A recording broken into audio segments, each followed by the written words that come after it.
Hello and welcome. I am the Last Hit Point Hero, and you have found your way to TPK Roleplay.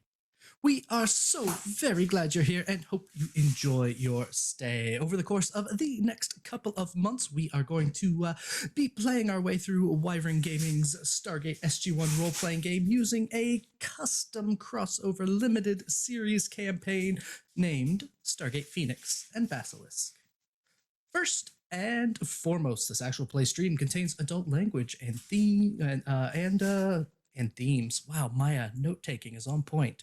Adult language and adult themes, along with violence. Additionally, for those unfamiliar with Stargate SG-1, the primary antagonists of the series are the Goa'uld. Goa'uld are parasitic snake-like creatures that bury themselves into unwilling people's brains and enslave them. So, yeah, the baddies. Stargate Phoenix is here to fight the good fight. Safety tools are here in place for the players. You as the viewer do not have such a luxury. If you experience any discomfort, do not feel bad about gating out and coming back after a few minutes have passed.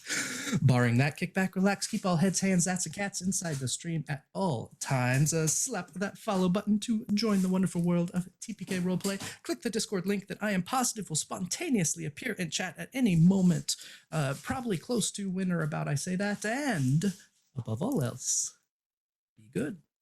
That's the rule. Be good. You may notice that Meg is not joining us on stream tonight. It is all right. All the love, Meg. We will see you soon next time around. We'll put you on mission. Don't worry. Captain White will be doing some good, I promise. And with no other announcements in mind, let's take a moment to meet these wonderful players. Everyone here will say hello, tell us a little bit about the character you are playing, and for the question of the night, to give you lots of time to think, because I forgot to tell you in advance, so there will be delays. In honor of Spooky Month, does your character like horror entertainment? Something to think about. Does your character like horror entertainment? If so, what kind? As much detail as you feel is necessary to help us get a mood for how they are, what they like, that sort of thing. I think that's an adequate number of filler to at least get the thought juices flowing. So, speaking of horror, I went for a little inspiration for tonight's introductions. I went through a big list of different types of zombies to try and decide what kind of zombie each of the players would be if they were zombies. So that's my introductions for tonight. So, beginning in the You're not going to tell us what kind of zombies we are? I'm about to. In in the introduction. intros. Yeah. We're there. No, that's it. That's the end of the introductions. Thanks for coming. All right. Hope you all know who we are. In the top center of your screen, if Lukalak were a zombie, I could see her as that one zombie with the really creepy eyes that knows exactly what's going on, and it's probably planning 6 ways to kill you while it's looking on from around the corner, while simultaneously trying to decide if you're worth the trouble of chasing down to eat. It's Lukalak. Hi, I'm Lukalak, and that was very accurate. Tonight I am playing Lieutenant Colonel Karis Russo, and she doesn't really go in for horror movies. Her jam is those 80s buddy cop movies That's what she likes to sit back and relax and watch.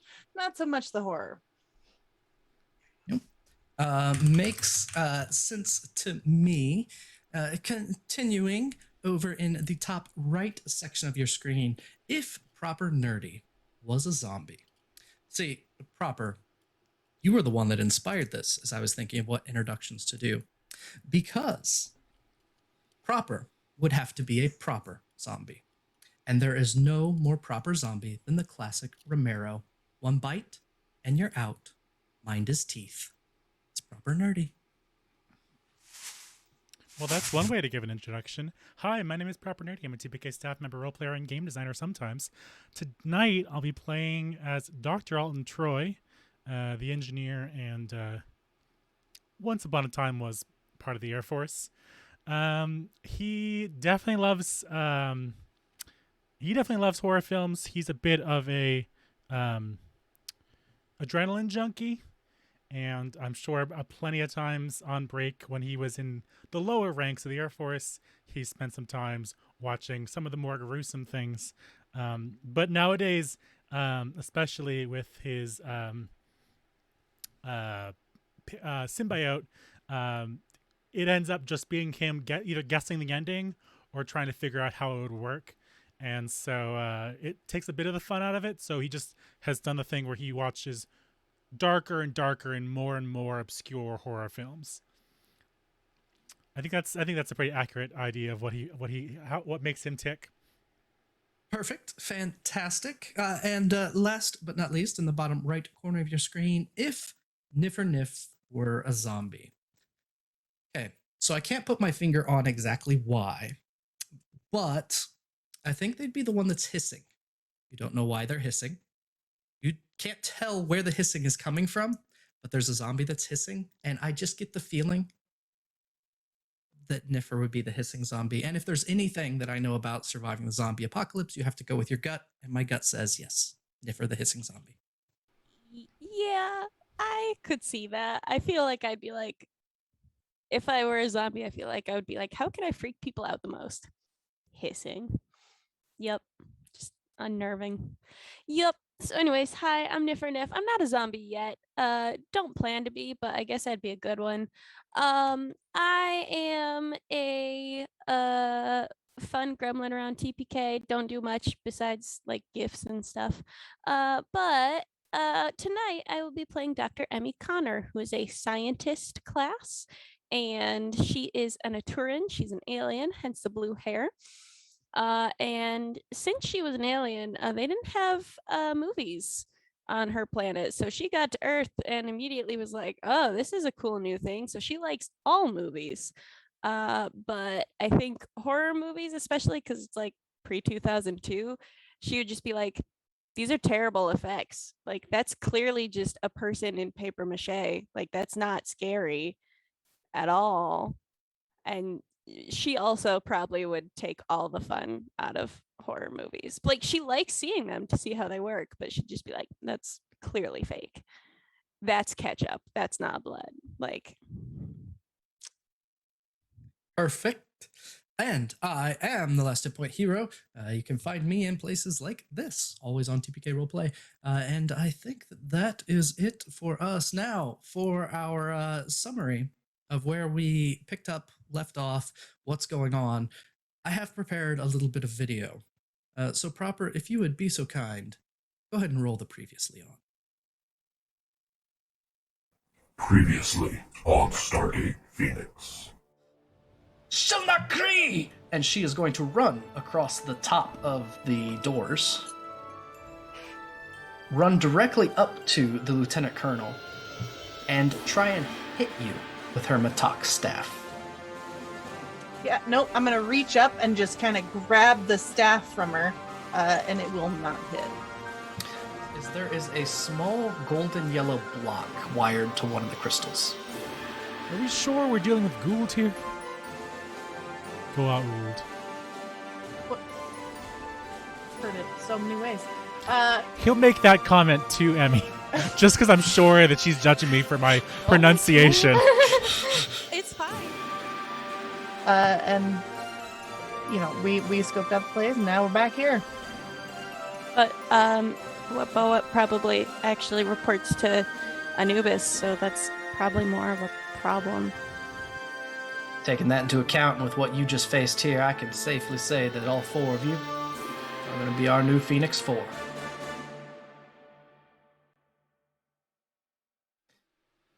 It is interesting that you mentioned Wapwawet, as we've actually received information recently from a Tok'ra agent embedded with Wapwawet. Wapwawet has been much more active of late. I fear that the... Every time he says Wapwawet, Russo is just putting another finger out on the table.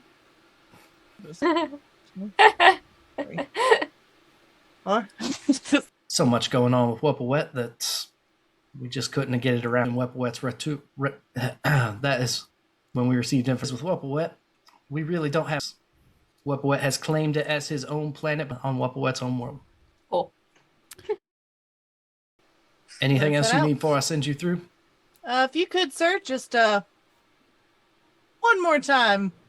What was the name of the Goa'uld that we were going to see? This is Wapwawet, Lieutenant Colonel. We got 10.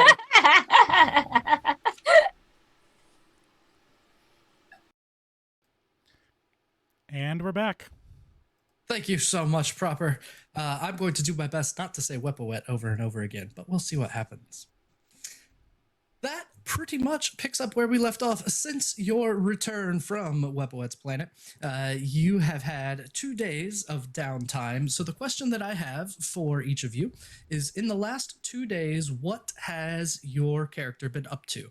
You're restricted to base, so it must be on Phoenix base. If you would like, you could take advantage of one of any of the special rooms there on base. You look in Roll20 over on the right under Phoenix Base and downtime activities. You can choose one of those. The only ones you gain anything from are the ones with the +1. That's from stuff that your team found, or just bonuses from extra exploration that you did. Or if you don't want to do any of those, you can spend your time doing one of the others and raising it by 1. So, what were you up to in the last 2 days?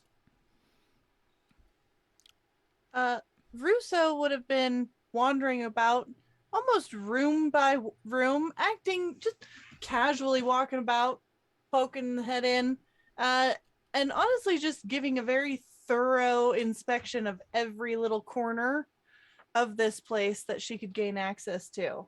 And possibly even accidentally try and wander into a few places that seemed very much not for her access level, just trying to get a scope out of this place. As you wander around, the only place where you're kind of looked askance at is in the administrative hallway. So down that hallway is where General Lawyer's office is, and it's also where the counselors for the Jaffa and the Tok'ra, they also have some rooms there. But other than that, you're given pretty much free reign. Even though this is a military base, it is mixed species, and so there is not the kind of structure and rigor that you're used to in bases. You pretty much just have freedom to wander about. The only place you're stopped is you're not allowed off base yet. So you are stopped at the front double doors, but other than that, you have full access. Anything in particular you're looking for, or just scoping the place out? Honestly, just scoping the place out with incredible attention to detail. Trying to commit the whole place to memory. And when I'm stopped at those double doors, I am just gonna make sure to take note of the security protocols in place. I feel like I really want to know how this place runs, and just kind of people watch. I know that there's the archive and the lab and everything, but honestly, that would be what I'd be doing since this is my first time kind of really here. I'm getting familiar with where everyone is, what they do, the routines of people, the different protocols that everyone has. Just really becoming familiar with how this place runs, but doing it from a very I'm just kind of in the background, maybe eating something from the mess hall while I just kind of wander around, trying not to be noticed in what I'm doing. Making your way around, the Jaffa that you had that exchange with, Emlyn, actually nods with deference at some point along the way and goes to the other side of the hallway as you head by. But what you observe, essentially, there is a lot of pool is really popular here. They play a lot of 8-ball in the rec room. Okay. A lot of the Jaffa have taken to the Tauri workout regimen. They really like free weights. And so the Jaffa are consistently trying to kind of out muscle each other, outlift each other. You can kind of get a feel for that. There's a couple Tolan on the base, and they tend to stick amongst themselves. They don't mingle as much as the others. The ones that seem kind of most open and most free and most getting along are the Tauri, are the humans from the Stargate program. It's almost as though humans just have this natural tendency to flock together, so to speak, with those who are like themselves. The Unas also are very tribal, but even in 2 days, you notice how they start to open up. Okay. Yeah. That's what what about- I'm doing. I'm committing people's names to memory. I'm getting familiar with this whole place. Perfect. You other two, what are you up to? From the quiet Niffer, I assume I'll go next. I think since he is away from his regular research, he is volunteered to do some work on the research lab, and just letting his Air Force brain cool down a bit and let his science brain take over is nice to, even if he's doing kind of menial work, it like jiggers his investigative brain. And so the research lab gives a benefit. You choose an intelligence skill and they gain a bonus equal to the facility bonus on that skill. Correct. So I'm going to take it in investigation just because it's him working his way through his first shift or the first couple of shifts since he wants to take as many as possible in just whatever research they have going on in the labs there. Perfect. Sounds good. You spend some time in the research lab. A lot of who occupy the research lab are some of the Tolan do, but often you can kind of hear them. Not so much hear them. Well, you know what? Give me a perception check. Let's see how much you notice what they talk about. First roll of the game. If my thing wants to work. Perception, you said? Yes, please. A 20.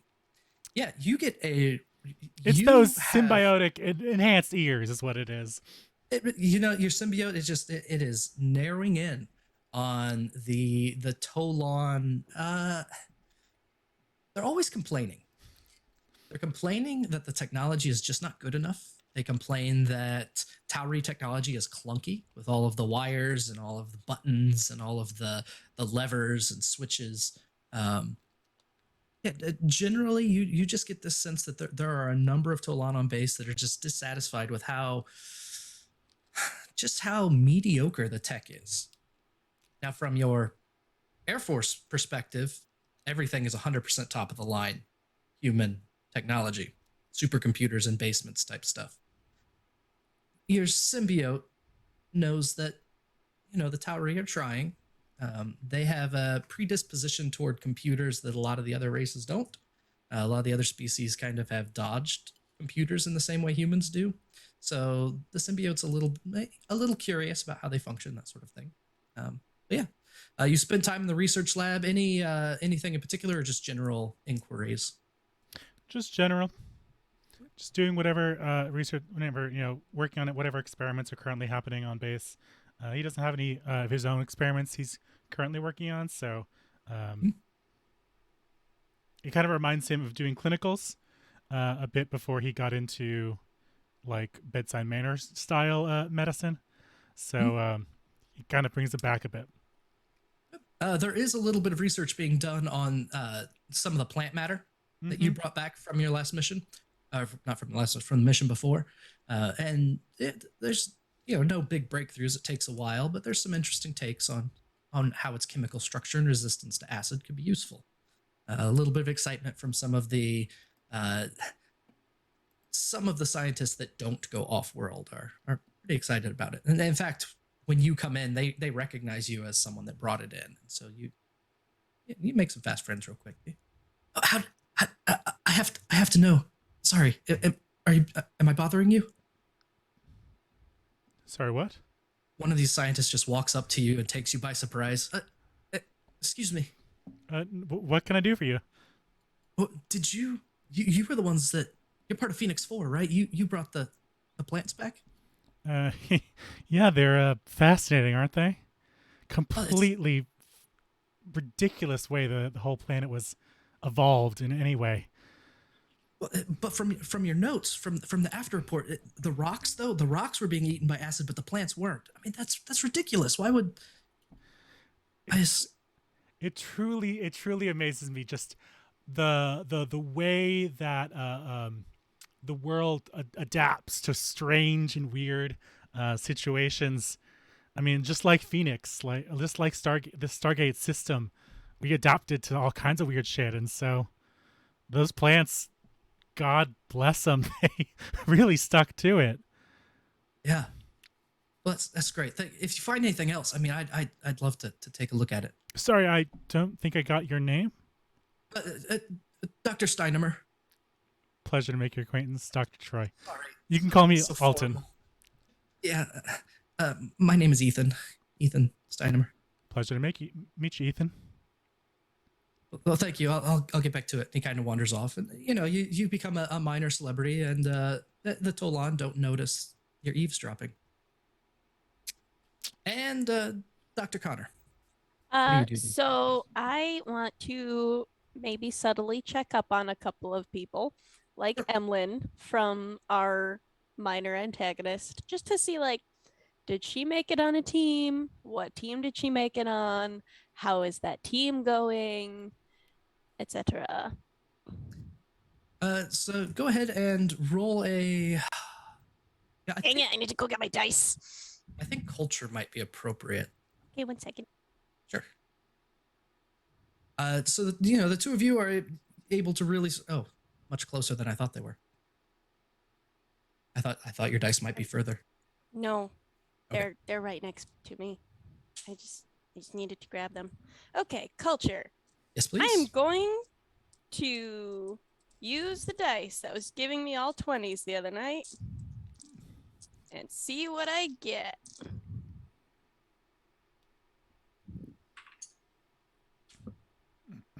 Not much. Total of 11. 11. So trying to get the feel for Emlyn's response to the reprimand from the previous day. She's kind of hard to read. She tends to avoid you and the rest of your team pretty regularly. If you approach her to speak with her, she's cordial. She speaks, kind of more going through the motions though than actually wanting any kind of friendship. And as you ask around, you don't really get a sense of what where her status is right now. She doesn't seem to have been assigned a team, but it's kind of kind of curious. So Is there like a duty roster person that would know all of the personnel? Because also I want to look if there are any other Aturans. you tell me if there's other Aturans. Heck, that's a lot of responsibility. You're the only one. I think I might be the only one. Well, That's I meant it as a perfectly joke, fine. but okay.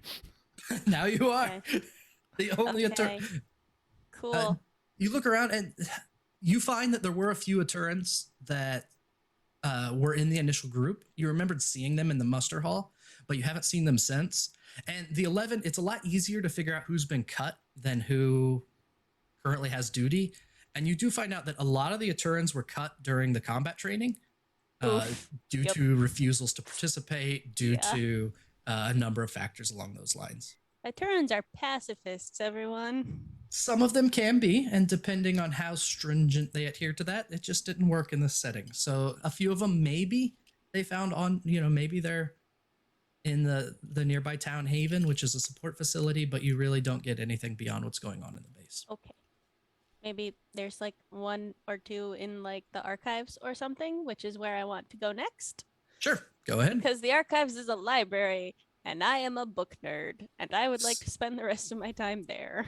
Sounds good. The archives do supply a bonus. You spend your downtime in the accredited safe haven.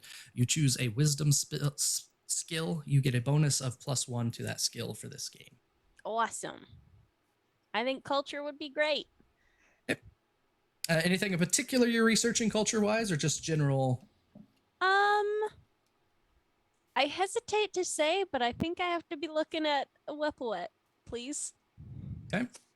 So you spend some time doing some additional research on Wapwawet, but your initial role when you first recalled Wapwawet's name really picked up a lot of what's known about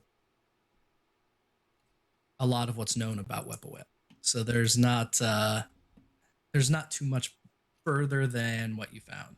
A Egyptian deity devoted to war, tied to ushering the dead into the afterlife. So yeah, even in the mythology, the Wapwawet is consistently kind of a minor figure, and the history that some of the Tok'ra have provided of the system lords and minor lords proves that Wapwawet time and time again, they just serve different Goa'uld. They really don't have their own corner of the galaxy, and you find the whole list of Goa'uld that they've served. And I don't have it in front of me, but there was a big conflict with Ra. They had Ra was one of the first ones that they served. They served Ra. They've served Apophis. Yeah, there's a number of the lords, and ironically, Wapwawet has a tendency to serve a Goa'uld lord. We got 10 because there were 3 earlier. Oh yeah, I was counting. I lost track. I was at 9. But hooray! So your 2 days pass. Luca, this was for you. That's the only reason that I wanted to research. So that's what you pick up, the history of that particular Goa'uld's. Cool, thank you. Service. A couple days pass. You go through your normal duties. You go through what you say you do, and you receive a word that you are to report to General Lawyer in the briefing room in 1 hour. No need to kit out. You'll be doing so after the briefing. If there's any last minute things you want to do before going in, let me know. Otherwise, just give me a thumbs up and you can head straight to briefing. Okay. As you walk in to the briefing room, and I can toss you the... Oh, that's right. Wrong button. You make your way to the briefing room and sit down at the tip. I think it tossed you over there. Yes. Yes. You sit down, and it's not long before General Lawyer walks in. Greetings, Phoenix 4. Please. Oh, you're already seated. Getting ahead. That's fantastic. How has your last 2 days gone here on base? Gone well? Done super well.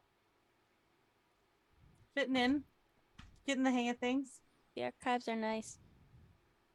It has been quite the challenge to orchestrate these many different peoples, but I want to thank you first and foremost personally for your encounter with Emlyn.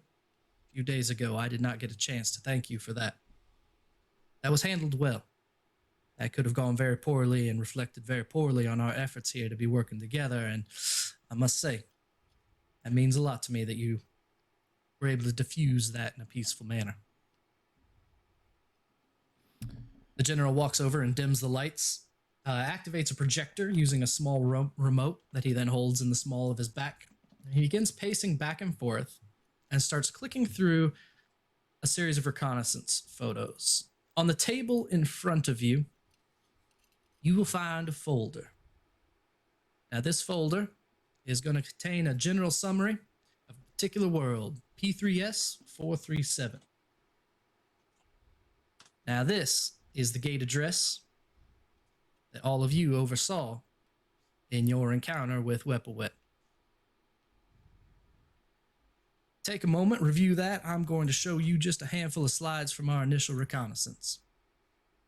And against one wall, a projector begins to play, and you are taken to an aerial photo.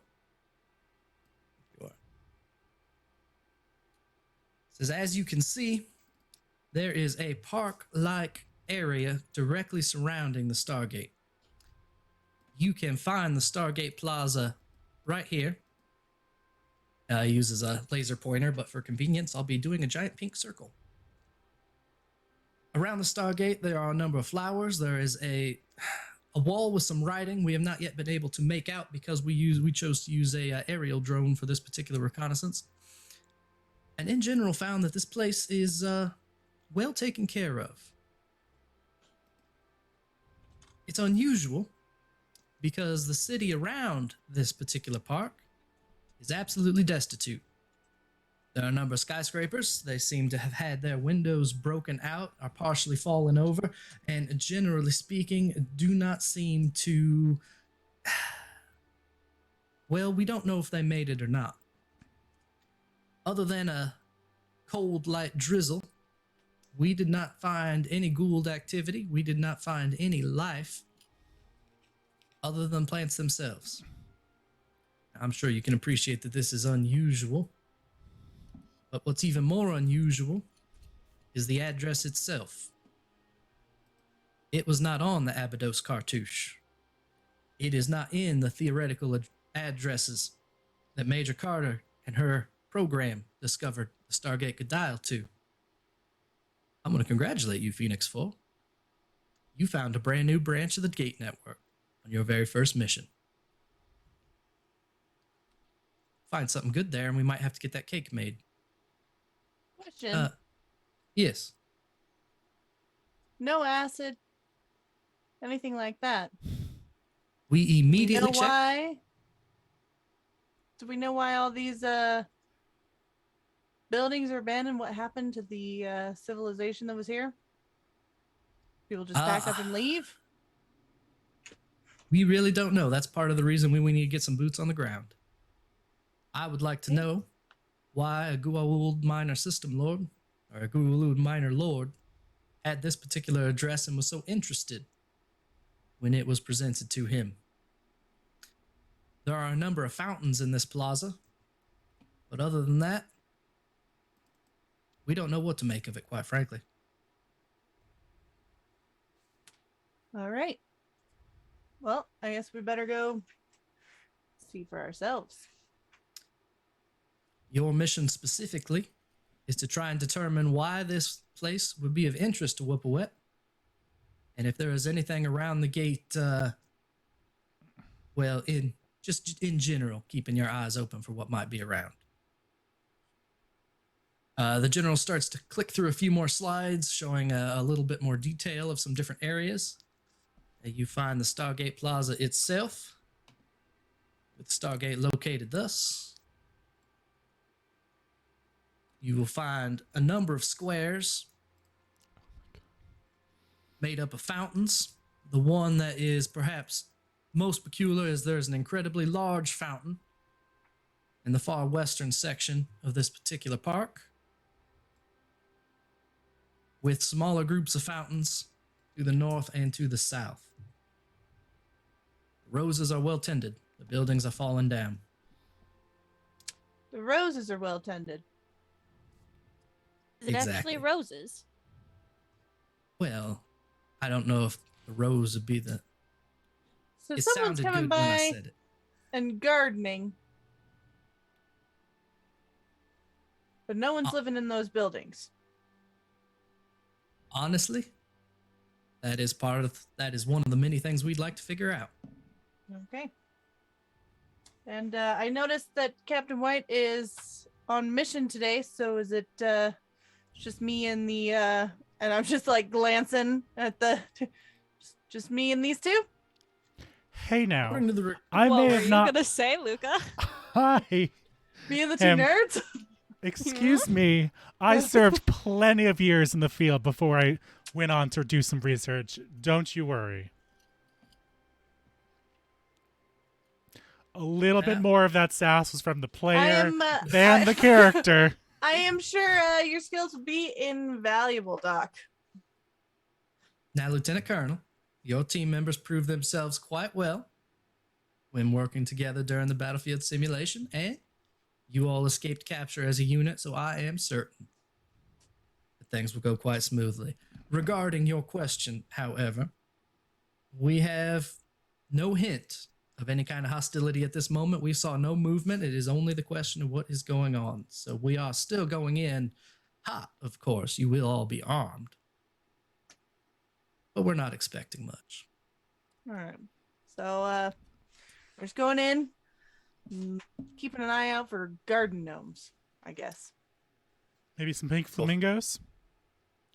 True, they could be smaller than we're used to, so maybe that's why there seems to be no evidence of them. Sorry, this is just conjecture. We can go. As for Captain White, you are right. Captain White is on mission.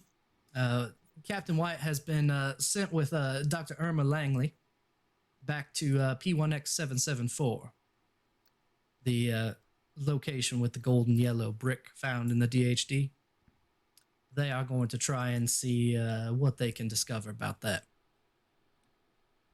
With any luck, it will lead us to the missing scientists in some way. For now, Irma's only advice in regard to that device was that we keep our eyes peeled for similar devices. So I would request, anytime you go to a new planet, please do check the DHD for any unusual connections or anything like one of these bricks. Will do. Any other All right. questions before we proceed? No. That's it for me. Well, Dr. Jacobs will get you your kit. Feel free to bring the long arm of your choice in your standard gear. Your mission's a go. Get out of here, Phoenix 4. Thank you, sir. I will stand up and head to go get all my gear sorted. You make it down to Senior Airman Jacobs. Lieutenant Colonel, what weapon you be taking with you today? I'm gonna take the P90. And I'm just a 1911. Fantastic. Anything else you need for this mission? I was told by the general to give you fairly free access to what we have here. You got any antihistamines? As a matter of fact, I do. She picks up a phone, dials something real quick. Dr. B, could you bring some antihistamines over here, please? Thank you, Dr. B. Yeah. Dr. Connor, will you need anything else for the mission today? I'm looking up the equipment page a second to see if there is anything else I would like for the mission today. Thank you, sir. I'm trying to find if there is an actual book equivalent of it, but like I want to make sure that I have a good camera to take pictures of like the plumbing and stuff in the fountains and maybe any like writings that we find. Yeah. Absolutely. Now, so this is 2002 to remind Yep. everyone. So there Can are I get digital a cameras, Polaroid? Oh. but the digital cameras are not as fantastic as they later become. So That's you are okay. handed a pretty nice Canon camera. Not It's got sponsored. two different. Yeah, not sponsored. It's a cannon with two two different- ends. In this Oh, universe, right. it's two ends. Like it's an it's two actual ends. cannon, right? Yeah, it has a Canon as a Yeah. symbol. Yeah, it doesn't actually say the word Canon on it. Right. Right. So you get one of those with, you've got a good 120 pictures worth. So you've got all the pictures you need. It has two lens options. Where Yeah, you you have have to to- ration the pictures that You you have to take. put film in. I want you to keep track on your character sheet of all 120 pictures. I've and tell me never what had to they're do of. that with a camera. Ever. Dr. Troy, is there anything in particular that you need? No, and he'll load up his regular medical bag, but be sure to throw in some extra. I was gonna just say tools, but that's not what I specifically like. Just some extra tools to make sure he can disassemble the DHD and make sure there's no other tinkering devices in there. So like a set of tinkering tools, basically. Sure. There is it is called an engineering kit, That one. and you can essentially use it for advantage. So fantastic. So basically, Alton just has a fuck ton of kits because he has his regular kit, he has the med kit, he's got the engineering kit. The boy's a strong boy. Yeah, I love a Boy Scout, man. Yeah, Boy Scout, being prepared makes a perfect sense to me. Senior Airman Jacobs, she looks at you and says, "Well, best of luck on your mission, everyone. Remember, I want that back in the very state I sent it in." All right, will do. Sorry, Should you I'm gonna get ready to walk up the ramp. Yep. Make your way to the gate room. The chevrons lock. The Danae gives you the all clear. The Stargate opens, and you hop through. off we go. Whistling, I'm gonna do that little bit of screaming sound. hesitation before. I will hesitate a little bit as usual before stepping through. But then go right ahead. Sounds good.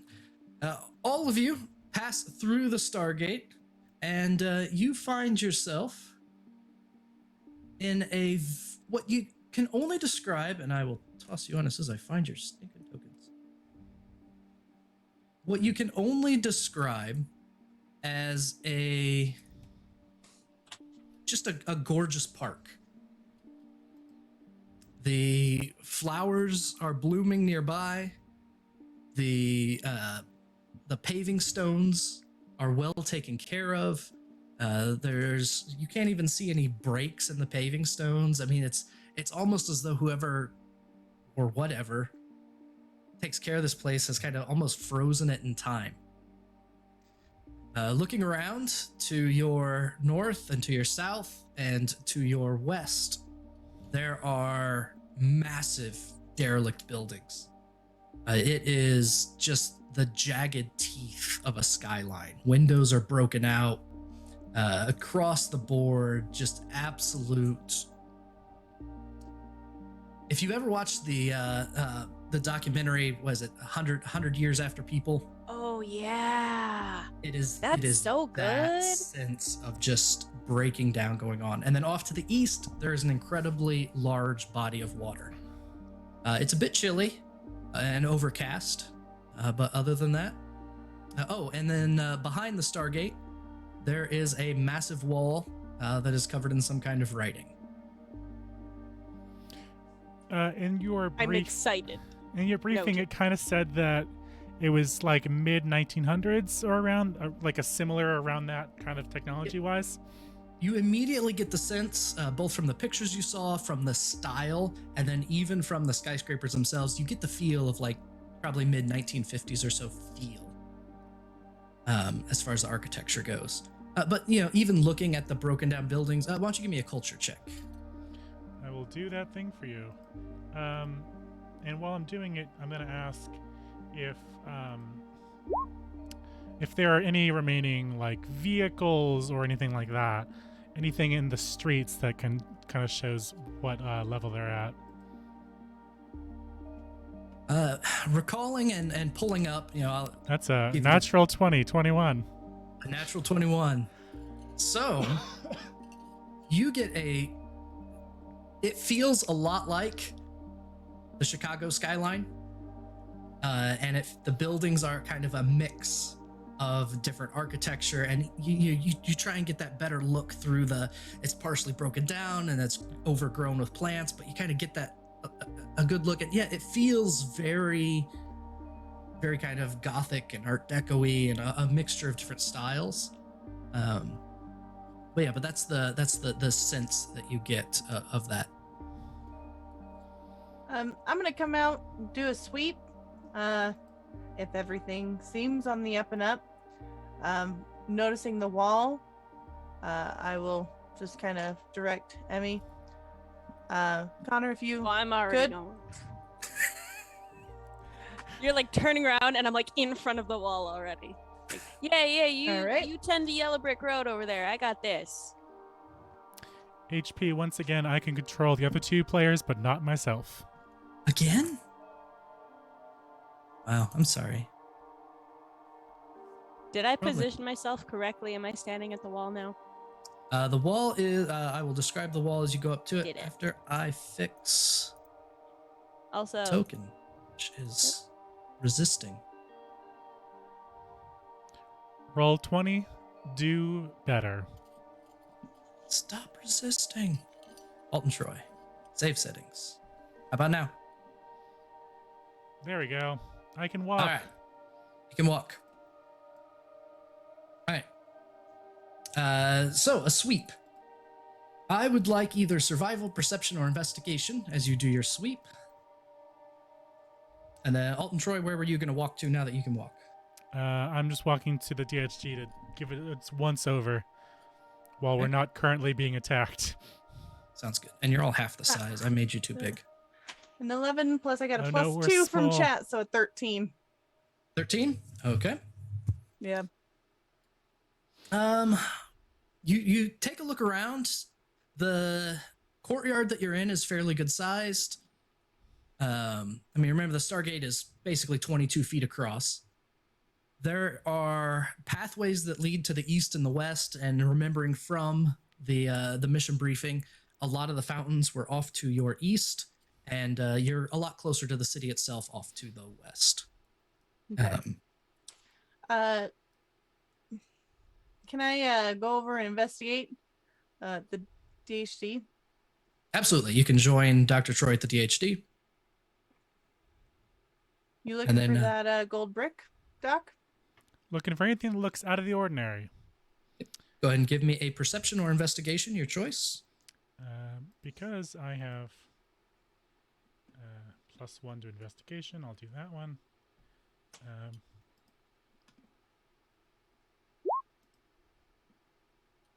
That's a 13. 13? Mm-hmm.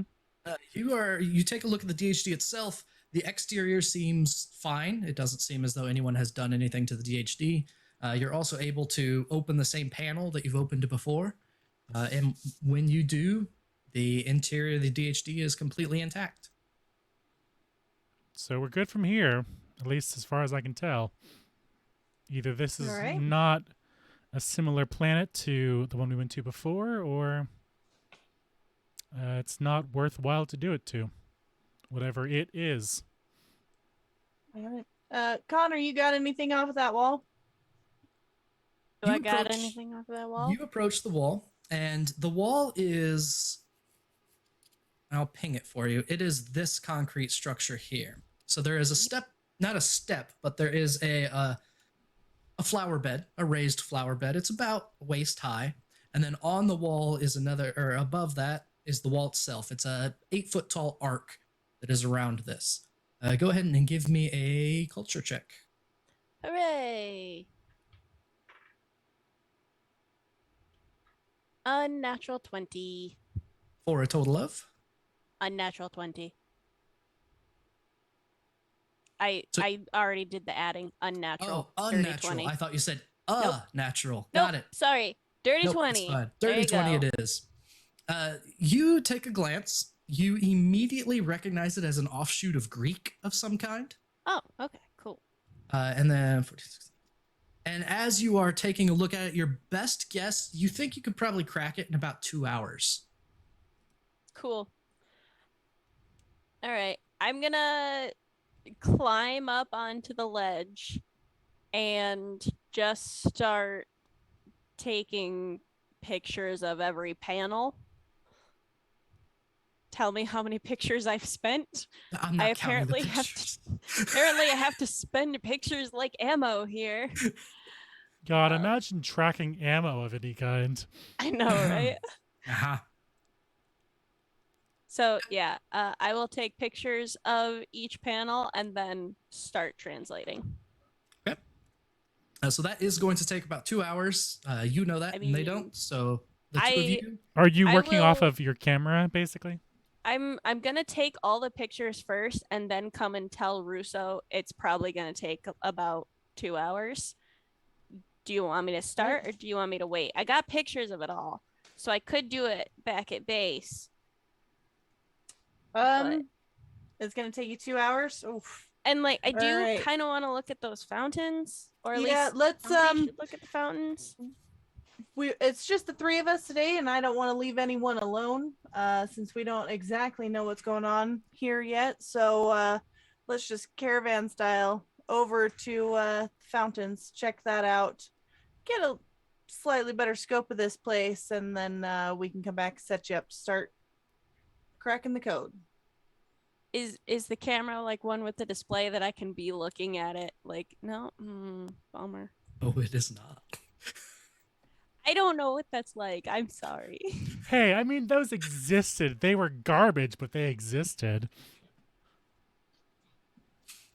Despite the decision was made at a higher level up the financial chain not to splurge on the display cameras.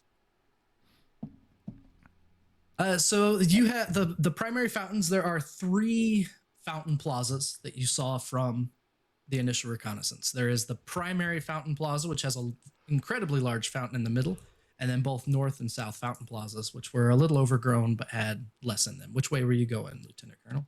I'm just gonna say, eeny, meeny, miny. Let's go with the big one. Yeah, I was And gonna head say that big direction. fountain. So this is a good-sized park.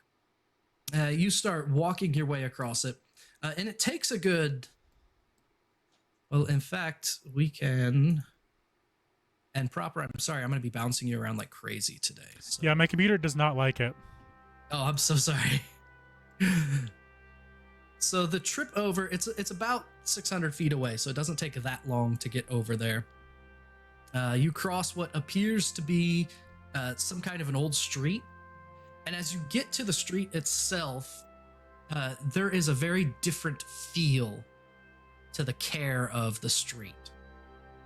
You can see that as soon as you step out of the park and off the sidewalk, the street is just filthy. It has potholes in it. Some of them have some water that have collected in it. It definitely has not gotten whatever attention is being shown to the park is not being shown to the street. There's a couple rested out vehicles, and to answer Dr. Troy's previous question, they're shaped a lot like the Fallout cars are from the Fallout series. Kind of get the idea. Large engine popping out, very streamlined, retro-futuristic 50s. Gotta love retrofuturism. But they're rusted out. I mean, there's no glass left. They are sitting flat on the roadway itself.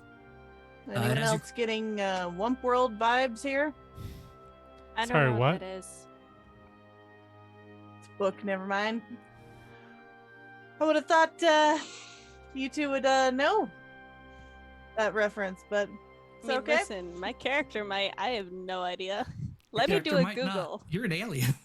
I don't Even think if you so. grew up on Earth. I What is it a remember reference to?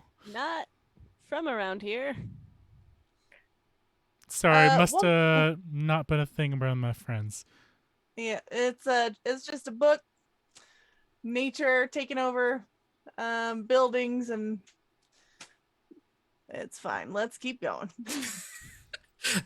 After the awkward reference, you make your way across the street and step back up into back into the park, and it is beautiful again. In fact, there's the smell of tulips, or at least what you recognize as something tulip-like. Roses and other flowers. And again, it is unusually gorgeous.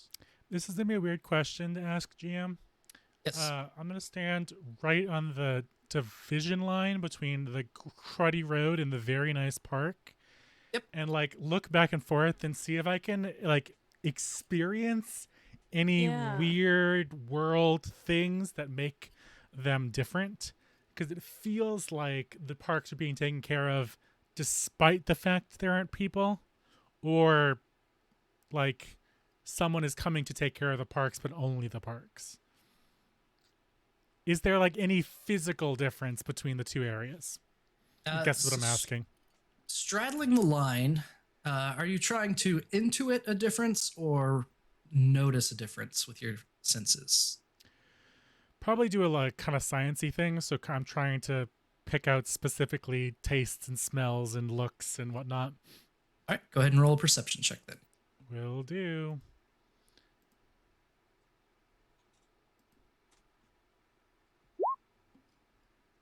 12. You find you stand on that dividing line in between the two, and you look down at the sidewalk. Well, you kind of recognize this is the park sidewalk. This isn't the city sidewalk. It's perfectly clean, perfectly cared for, looks newer. The line is very straight. It's meticulously cared for, but you don't feel any different on one side or the other. Okay. But like almost religiously so. Religiously perfect. Yes, yeah. Okay. That wouldn't be an inappropriate. It is more perfect than you could possibly There's expect. an obsession to this level of perfect. Yes. Yeah. Okay. This is obsessive perfect. This isn't casual perfect. This isn't good enough perfect. This is. Okay. If there is someone behind this, This they love isn't a their gardener who just really enjoys. Oh, I was gonna say this isn't a gardener who just loves his job. This is like there was money put into this. Okay. Cool. Perfect. So the road that we crossed is in bad condition, but the like area right around the Stargate, was that road bad or was it in good condition? Well, that was part of one of the parks, so it was perfect. There Yeah, wasn't a he nick in any described the single. tiles. So the Yeah, park it was itself perfect. is like every part of the park is good. Mhm. Every part of the road is bad. Yes. Well, because we can tell that like the buildings have vines growing through them, but the Yeah. park isn't like a wasted wonderland. It's meticulously taken care of. That grass should have been up to our knees. Yeah, did somebody come here to mow the lawn? Something happened. I don't know if someone came here or if it's natural, but I mean I can't Yeah, tell I a wanna, difference. Is it like an elevation thing of like the parks are raised up off the street and it's just like everything below this line? Not. No? There's no significant elevation difference. No significant like this is why they're different. That's what I was just investigating. Yep. This is what I did. This is what I was like. I should have What's at the least distinction? started like like one line of translating just to see if it would have been useful. Oh well. Is there normal water in this fountain as we're walking up to it? Yeah, So as you I need to walk up to the understand. first group of fountains, or as you walk up to the fountain, there is a very large fountain plaza. And we are going to get some good tables going also. Thanks so much, Mr. Saito. Hooray! Hey. Let's go to. I don't know what good tables mean, but it's fine. I know, I'm trying. Does that mean that I can have a camera with a screen now? It magically grows one. I am delaying to figure out what good tables mean for the games.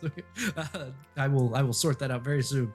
I can't tell if this image is low res or my computer is just struggling. The It's image- low res. It is low res. I'm Okay, sorry. cool. Yep. So the This is just from the UAV. It's fine. yep. It's just this is UAV imagery. Right. You walk up to this fountain, and as you approach it's huge. The sense of scale is, I mean, the fountain itself. Oh, I had the scale wrong on the other map. My apologies. But the fountain itself is a football field across. So you weren't 600 Dang! feet away. You were much further than that. I'm sorry, I screwed up the scale on my maps. It's a huge fountain. There are fountains of water just spraying all over these various figures on the fountain itself. In the center, there is a plinth that has it's like a figure of regal bearing. Not in a grand scale, very human scale. You know, somewhere around 6 feet tall, standing right in the center. There's 4 squirts of water that are making their way up the tiers of the fountain, and all 4 strike this creature that's at there, this statue that's at the top. Around on one level down, there are 4 other figures. All 4 you recognize as Unas. And they are jumps of water are there's jumping from the lower levels to hit them and splash. And at the very bottom, there are 3 areas, three plinths, and one of the plinths has what is another one of these life-size unas, and the other 2 are empty. And both of those, the fountains aren't spraying on them. They're just empty plinths.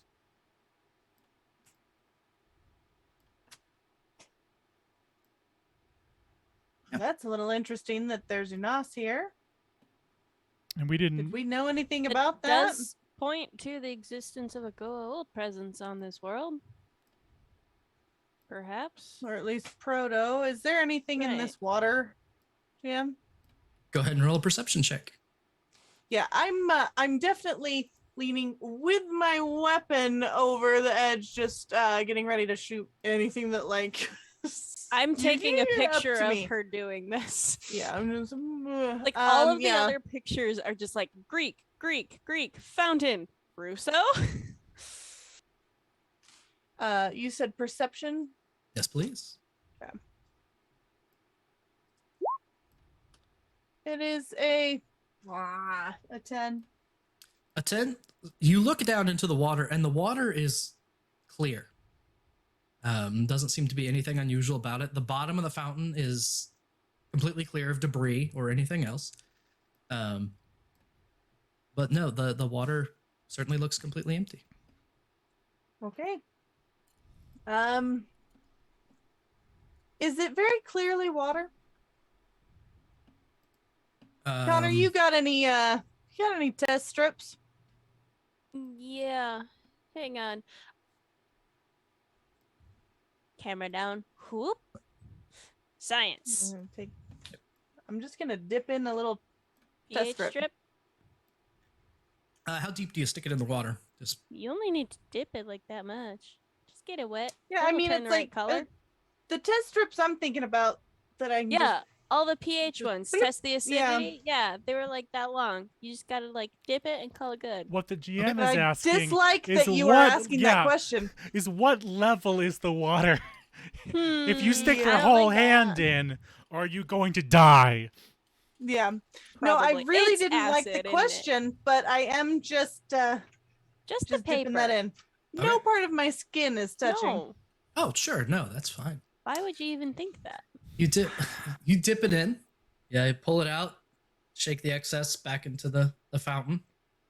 It reads, I think regular water just reads straight neutral, if I remember right. Seven. Well, depends on Ish. where the water comes from. So the test strips that I use change different colors. So Right. we'll use colored ones. That's what my grandma used to use to do the pool in the 90s. So yeah. So it changes different colors, and you pull it out, and you're kind of looking, and usually if it's acidic, it'll turn pink. If it's base, it'll turn blue. This just Like stays the worst white. gender reveal. Okay. Okay. All right. So I am okay. What are you well, other two there's a doing huge while? Unas fountain. Yeah. Are the plinths that are empty like close to the edge, as in people could like go onto them and pose as if like to complete the effect? Not that I'm going to, but like I could. I'm almost positive if there are empty plinths, it means that whatever was on that plinth is no longer welcome here. How many have actual statues on them? There are 8 total. Mm-hmm. 1 human appearing in the center at the top. Mm-hmm. The others, Unas, 2 plinths empty. And to answer the question, you could probably stand on the side of this fountain. It steps up about 3 feet. You could, or 2 feet or so. You could step on the side, and there's probably a good angle that with a running jump you could get up to one of these plinths. Dr. Troy raises a good point though. I don't want to land on there. I do want to like stand on the side and kind of peer at it to see, was there something there that did get torn off? Like, did somebody basically cut their X out of the picture here? Or Oh, was this like okay. perfectly smooth? Like there's nothing been there. Perception or investigation, your choice. Okay. I'm infinitely better at investigation. I'm going to do that one. Which is good because I rolled a 3. So total of 9. This is a very confusing playlist. Sorry, I don't know what it just tried to play it all simultaneously instead of. I mean, that's a bop. Anyone else hear danger music though? Or? Sorry, it wasn't intended to be There danger. shouldn't be It was danger just music. intended to be I'm music. just looking with my Yeah, eyeballs. Just make sure You cannot look at plinths when enemies are nearby. Ah, you're right. It's a 6-song playlist proper, so I'm not doing that to you again. No, you're fine. Just make sure you have the right playlist icon where there's either like a 1 or a loop or a mic. What's it called? I think I Shuffle. have the crisscross. Yeah, shuffle. so it should shuffle. Yeah. We get shuffling. All right. Sorry, distracted by the playlist. I was like, we are on a different planet with this music right now. This is not correct. So, perception or investigation, what'd you roll, Dr. Kana? Total of a 9. Total of a 9. It seems smooth.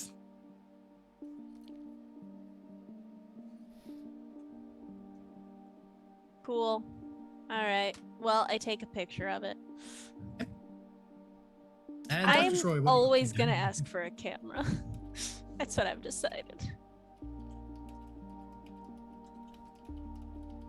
Dr. Troy, you doing anything in particular or just Are there any kind of mechanical like a not a gearbox, but like some kind of control for the fountain anywhere nearby?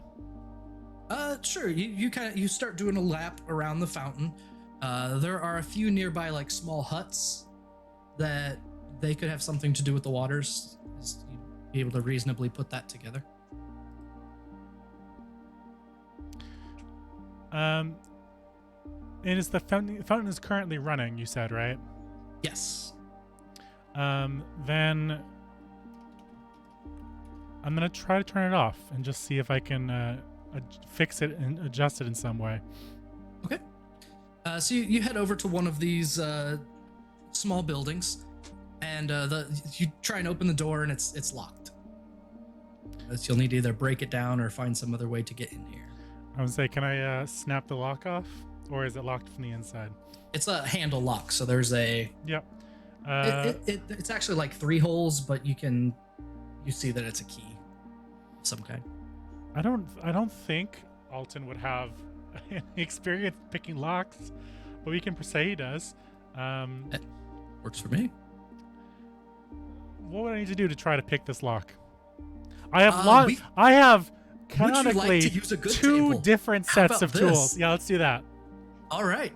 You start looking at this, trying to figure out, how do I get in here? And you notice hanging on the wall on a little hook is a 3-pronged key.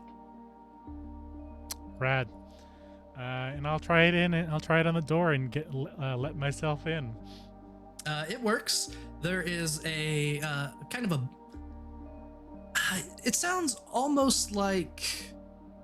Oh, let's see. I think it sounds almost like wind chimes. Is a sound that you hear when you open the door. That's not good. But Okay, sorry, you were saying. Continue. I say inside is comparable to a pumping device. But there's nothing in here that would let me investigate like the level of their technology in any way. Correct? Just generic. Generic 1950s-ish pressurized water. Yeah, I'm gonna turn off the water just so we can I'm gonna attempt to turn off the water, and if there's an option, try to drain it away. Okay. So there is this big wheel. Mm-hmm. You're able to spin it. It's a little bit of a strain for Dr. Troy, but as you start spinning it, yeah, it does. You can feel the valve close. The rest of you see the fountains of water that are working their way up get lower and lower, and then eventually settle. You don't find a drain from here, but all the water does settle into the bottom of the fountain. Troy, what you thinking? I don't know. I'm trying to think if perhaps we mess with it a bit, maybe we'll find out who's been, well, keeping it up. Or even if we can turn off the water, it'll get us a better access to whatever information is in here. I'm gonna What do you grab. guys say we? Oh, go ahead. Right before we head out, though, he's gonna grab Alton grabs a stick from. Well, he'll have to break one off because I'm assuming there isn't one on the ground. So There are no sticks on the ground, yeah. He'll break a stick off one of the trees, and apologize to the tree. His Boy Scout training kicking in, and he will take it and stick it and like stir it in the water, and see if the water is truly neutral. All right, so what happens before you go over to stir the water? When you break that stick off, the entire tree kind of shakes a little, and you can feel like water from the tree from where it was previously raining that the general told you falls out of the tree, and some of the droplets get on the side of your face and on your lip, and you get that weird, a strange feeling as your lip and the part of your face that got wet goes just a little bit numb. Not, bothersome, but just you can feel the tingle. Okay, but as a medical doctor, well, not doctor, but as a medic, Yes, what kind of sensation is that? It's like a very strong surface anesthetic. So it goes numb. It's not like an allergy reaction. No. It's like, okay.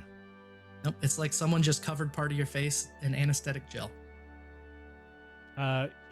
He will note that and mention it as he brings the stick over to the pool, and he'll just say to the Lieutenant Colonel, let's just say it's a good thing you didn't stick your hand in further. I'm not sure this is truly water, some kind of numbing agent. Natural, because it was in the trees, unless they were watered by pump, but distinctly possible that was unnatural. And so as he stirs the water, nothing comes up, though, right? It doesn't hurt the stick in any way? Doesn't appear to hurt the stick. The water moves as you would expect water to move. And as you finish stirring, there is a loud voice that echoes across this park.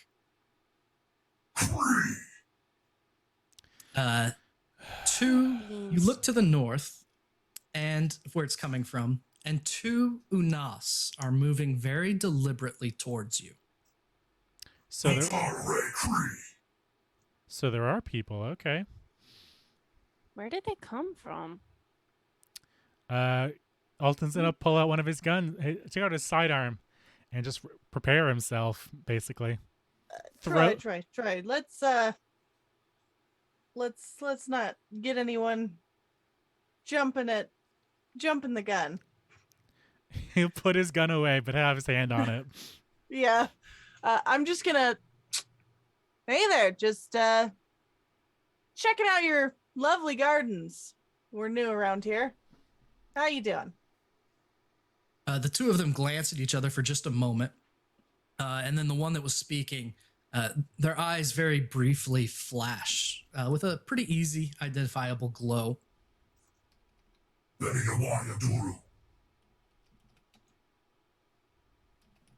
I'm gonna glance over at Connor like, Oh, that's me. I'm the language person. Oh gosh. Hi. What'd they say?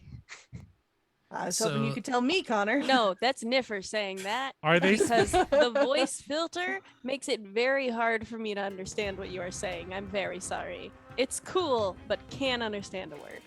No, that's the battle music, though, so I don't know. You were saying, HP? I was saying that Dr. Troy, your symbiote, recognizes the language, Nice. and so does Dr. Connor, and Cool. even Lieutenant Colonel Rousseau, even if she does not speak it, would recognize it as Goa'uld. Yeah, you heard Cree, so like we know what it is. But like, what did they say? They said, pay attention.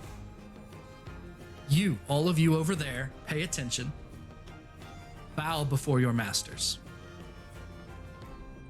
I'm gonna step back off the fountain just to lower myself in elevation maybe hopefully help. Do you whisper this at all to me, like what they said? Yeah. Okay. I'm just gonna be like, all right, Troy. My mistake. It looks like we might need that guy after all. Yeah. I'm just gonna try one last time. Like, so sorry for messing with the fountain. We will, of course, be on our way. And I will Yep. shout what she said in tentative Goa'uld. I'll just translate for her.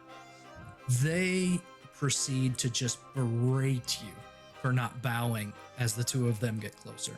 do they? What kind of weapons do they have on them? They do not appear to have any Fists. weapons. The Unas have very powerful, dangerous claws. You know Yeah. that. But no, there are no weapons on the two of them. How close are they getting? They're probably, I would say, about 30 yards away. I'm gonna, instead of going to my handgun again, I'm gonna grab that stick one more time and hold it, just in case they come a little too close to us.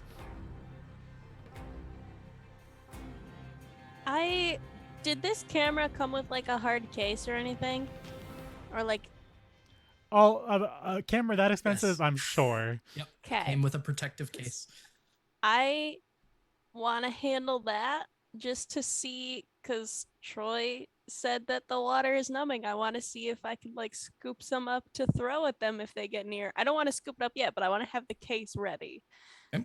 Just to try that. Can I just raise To my see if rifle it'll and just stop kind them. of? That's probably far enough. Friends. They both Okay. pause and take a look at what you're holding and furrow their brows a bit.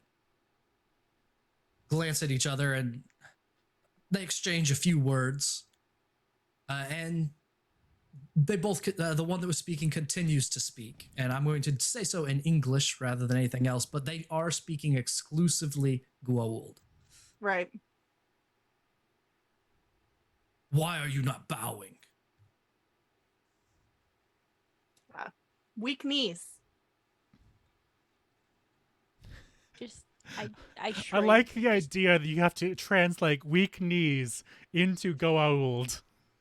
Thank you for that. Then you shall be made to bow.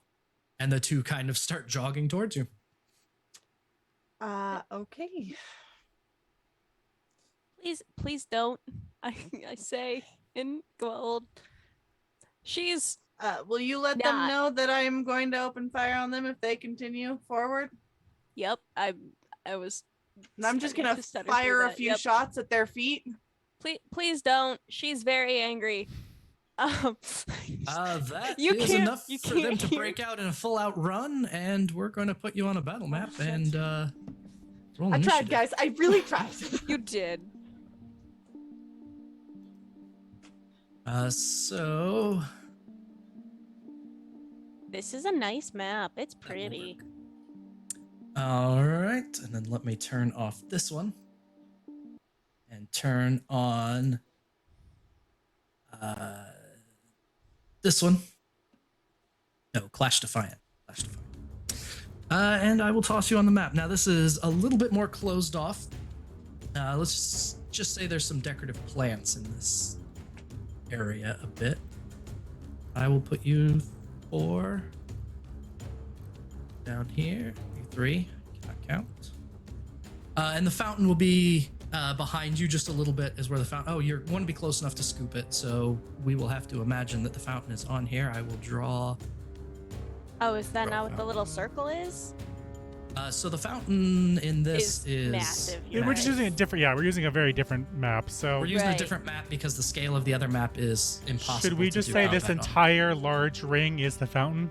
Yeah, it was like, there. Now I'm just on the edge of the fountain. The Ta-da. pink line behind you is the fountain. I'm Oh, on the okay. edge of the Oh, fountain. okay. Ah.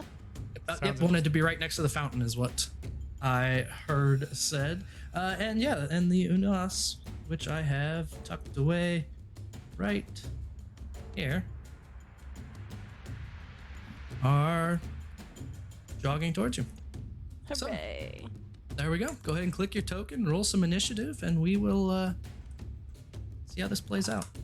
Honestly, thank you for reminding me to click my token, because I definitely Yeah. would have forgotten that. I cannot click it, though. Oh, that's because it's the same token. It's not updated.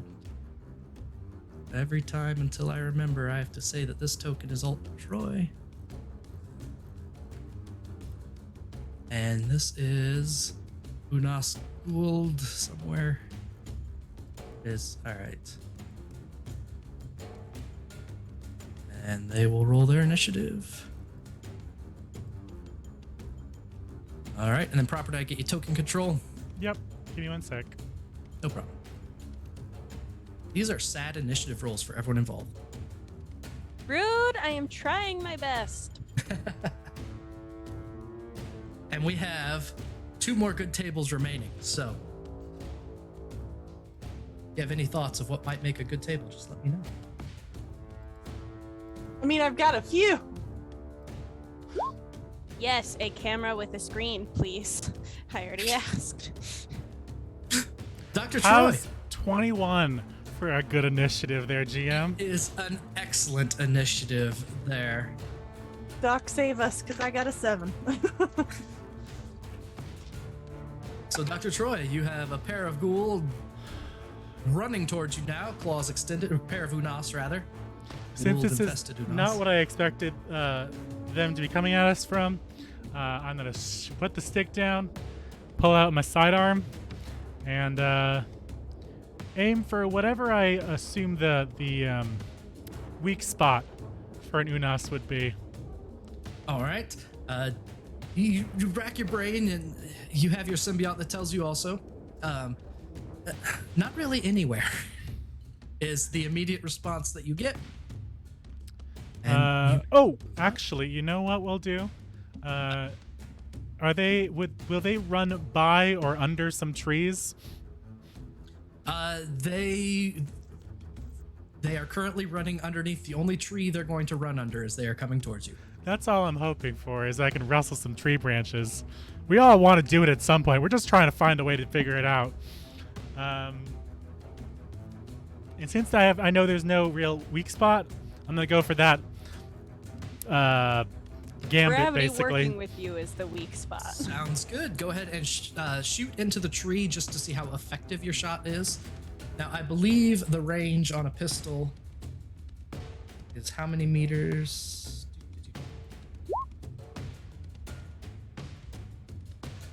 A pistol is close.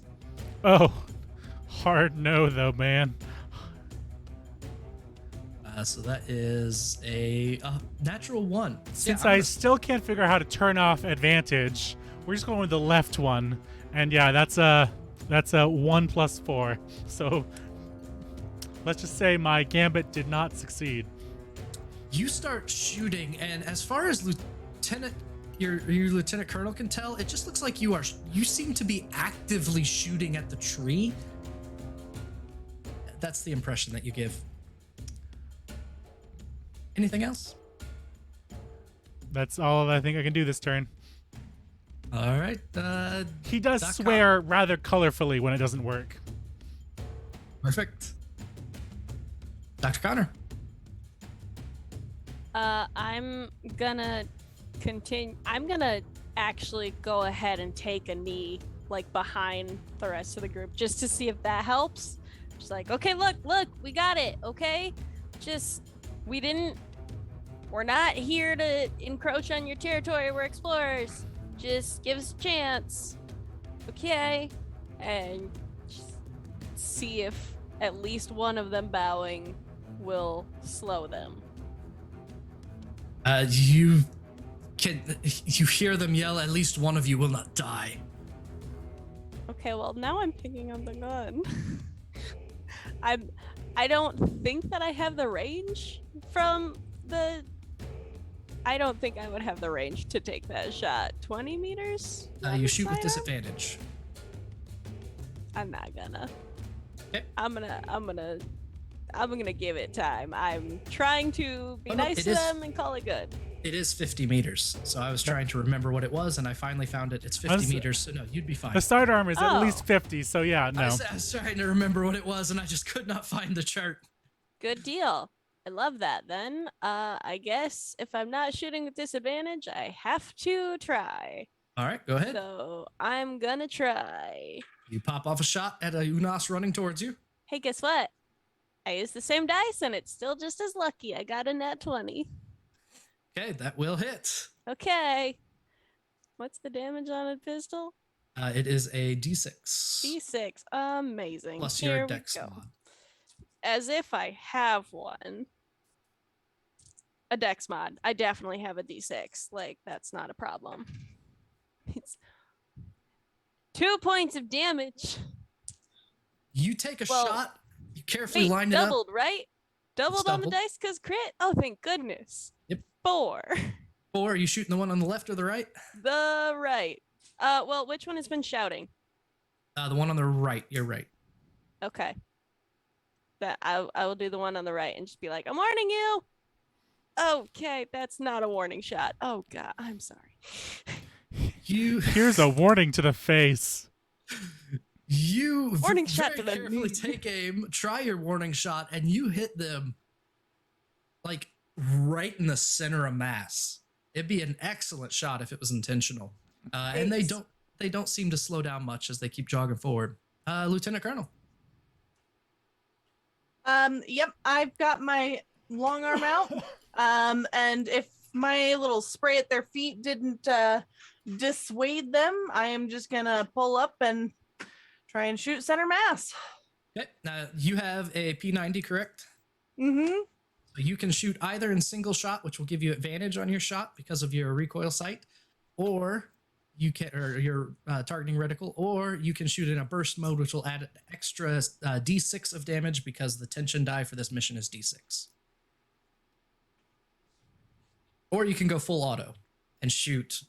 Nope, burst full auto is ridiculous. Yep. Little known fact about me, I own a P90. Ooh. Okay, so yeah, I will do burst, and let me see if I can do this, and then I roll a stress, right? If I have this entered in correctly. A Okay. 23 to hit with 9 piercing damage, and then I roll a what? A D6. It's your tension die for this mission. So it's abbreviated as TD in a lot yep, of there it is. abilities. A 5. 5. So that is 14 damage as you send a boop, boop, boop, all three boop, boop, boop, from belly button to sternum. Or no, it's tighter than that. You're an excellent shot. All three straight at the sternum. I am Tight grouping. an excellent shot. Okay. Is I assume that that's just the one. There's not really bonus action here. I don't think you have any bonus actions to use. Okay, can I step behind one of these trees for cover? Yes, you can, but they definitely they do not appear to have any weapons. Right. All right. Okay. Yep, it is their turn. The one that you shot stumbles a bit as it takes that trio of rounds to the chest, but they keep running forward. Okay. And cover the ground quickly. They get close enough. You could see that they have teeth bared, claws out. They are just growling. They are yelling at you in Goa'uld to bow, to serve, to give up, to submit. I mean, Okay. Dr. Troy. Oh Lord, we're already back again, aren't we? These guns aren't doing anything, and I'm trying to figure out like what other like abilities I have that I can use. And I can't use that procedure because they're not close enough. How close are they now? Have they moved forward? Okay, Yep, they're not. they close ran enough. straight towards you. Can I? Well.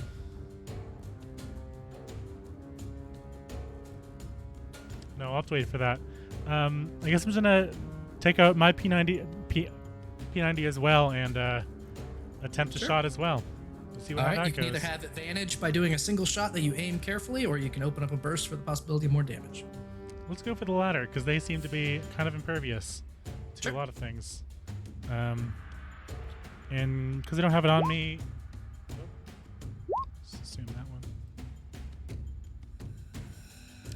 I don't know what my plus is, but it's still a 1.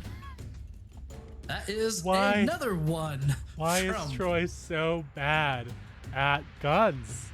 He's been out of the loop for too long. Oh, Lord. So, Yeah, you know, Doc- they've updated guns since you left, so like everything's just off a little bit. That's So Dr. Troy pulls the P90 up, aims really carefully, and this is where it's a. You must have thought that it wasn't on burst or something, and it just sprays up into the distance.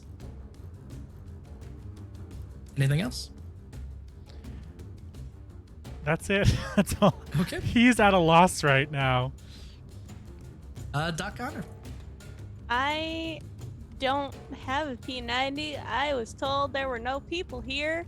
So I was like, I probably don't need a big gun. I'll just take the little one. So I'm going to keep shooting my 1 pew pew. All right, go ahead. Hang on.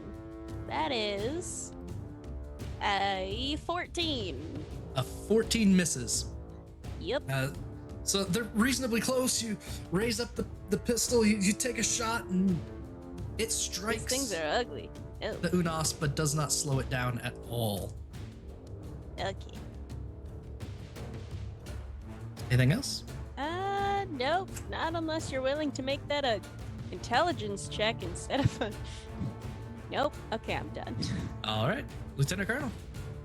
I have a question just really quick outside, like off the table. Right. Niffer, I have the ability to do what's called a hit and run, and as a bonus action on my turn, I can allow a team member to take the disengage action. I'd love to send Connor back to the gate to radio the situation. Perfect. Okay. Yes. All right. Okay. So my first action, I will shoot again with my long arm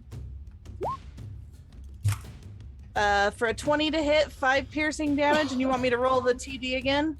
If you have it on burst mode, then it's another TD. Yes, that is the benefit of burst mode. 4. And then bonus action, I am going to look and say, Connor, we've got this. Get back to the gate and radio home. Yep. Okay. Okay, so they should be able to disengage and just run for the gate while we hold their attention. All right, sounds good. It gets back to the Unas, and as they're close enough, you get a much better look. And that last burst that you sent actually caught this creature up across its chest, and it's not really wearing a full shirt. It's kind of like has its first strap over its chest that as you shoot, it tears that away, and you're close enough to see one of the bullet holes closes as it comes running towards you. Looking at it, it's still in terrible shape, and the vast majority of the bullet holes have not closed. But it did seem a little bit healthier as it comes running straight to you. 4, 5, 6, and gets close enough. It comes running up at a full mood and reaches up with its claw to try and slash across your chest. All delaying while I hit the claw button. A 17. Will not hit. So it slashes down. How do you dodge it? Just dodge it? Does it catch your armor? Yeah, no, I am just going to step back, and like I've got my weapon out in front of me, and so I am just going to kind of like pull it across body almost to try and take the brunt of it. Okay. Sounds good. And as it is in your face, it smiles, just this mouth full of jagged teeth, and goes, "You will serve my master." And Bet you I won't. you can see Oh, It's, nobody's here to translate now. it kind of, well, you're still there for the moment. You're like, It's Oh, a good. vibe. We're exchanging vibes. I'm just really. like shouting back. He just said you'll serve as master. Bye. Troy. Yeah, Tell Troy him speaks get Goa'uld. wrecked. Okay, good. And as it does, Decade early. you can see the muscles in its face and in its chest appear to just tighten. As it looks like it just flexed its entire body.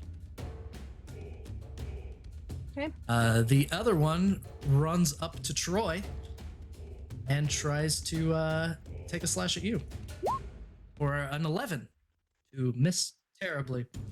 So it goes up, it tries to slash, it does the very same thing. Its body tightens. Right, perfect.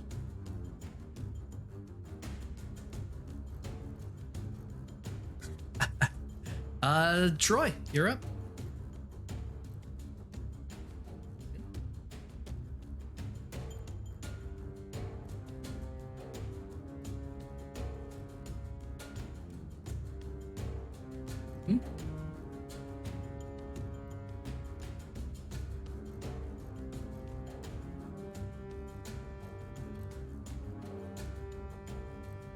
Okay. So you know. Proper Purple says he can't hear you. For the chat, I was turned off my mic because I was doing things. I'm asking if I know from my medical training and from my training from Stargate Phoenix, if they have any openings for administering medicine, and do I happen to know this like clenching that they're doing when they miss, if that's going to make it more difficult? So to answer the question, the first is anyone squeamish about needles? Nope. Okay. Usually, You better not, because medicine it's a procedure that I have. That's part of my rules. So So- thank God. for Unas, because their skin is so thick, most injections are done through the nostril slits in their face. Well, I mean, I could do it in the heat of battle, hopefully.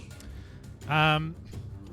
Because to mention, one of my procedures I have is called sedatives. You administer a sedative to a living target as a melee attack using your med kit. And so there is a Constitution save for them. But I'm not totally sure what to do for a melee attack. I assume it's just a d20 plus something like my dex. D20 plus your dex modifier, and because this is one of your abilities, I'm going to give you a plus your proficiency bonus because it seems like that would be included as well as one of your abilities. Love it. Character sheet.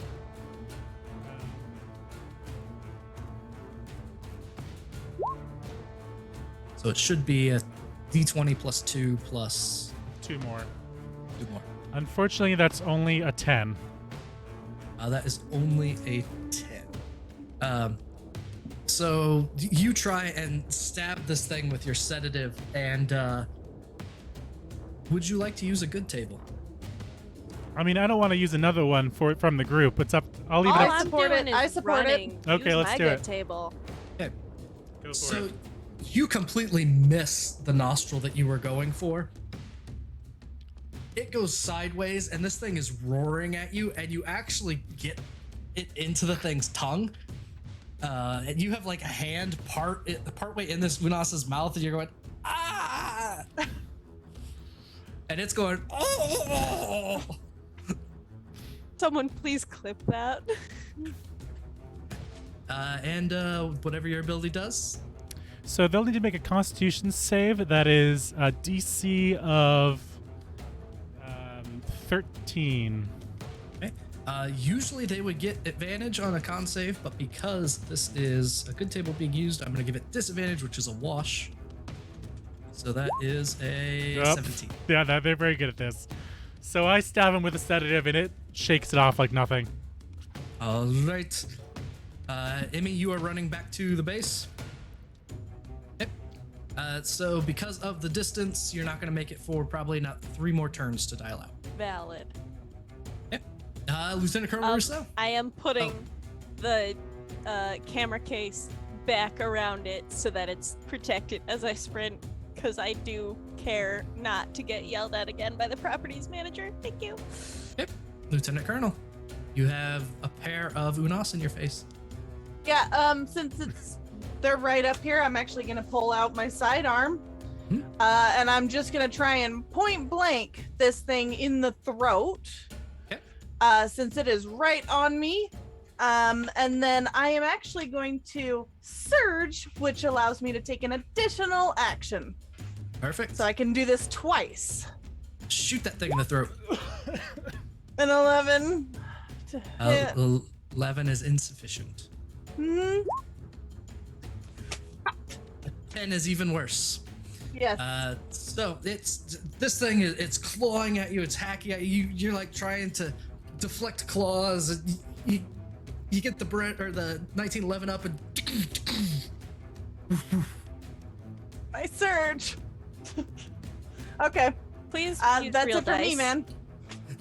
Please The- go It get real worked dice. so well for me before. it was. They have turned, it's though. more proper. I will Roll 20 switch. as hated proper.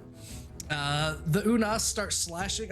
One of the Unas actually tries to pick up Dr. Troy. So, Dr. Troy, I'm going to need an athletics check from you. Or acrobatics, your choice. Give my computer a sec. There we go. You said acrobatics or athletics? Your choice. I am nimble, but I am not strong. That's a 14. 14.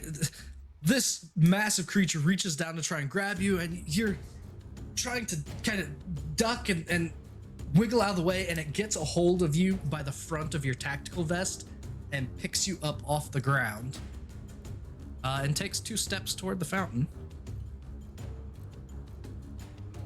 and tosses you in the water. Oh, fuck. No. There is Ah. Lash. You immediately feel numbness pass over you, and I need a Constitution saving throw.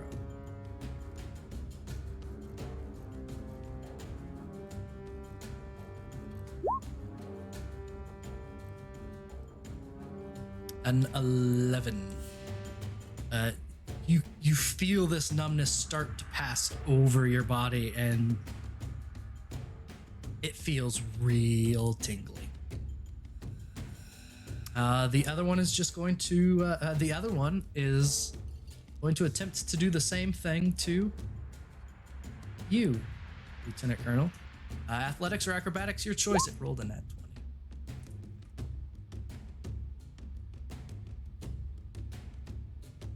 20. Mm-hmm. Yeah, 25 will hit. No, it's opposed athletics or acrobatics, your choice. Oh, I thought it was just. You gotta get it hit. better than Well, then I've got a 25. saving. Yeah, Hold on, you hold gotta on, do hold on. this. I've got something. Hold on, I've got a thing. I've got a I guy have for a this. thing. No, I really do.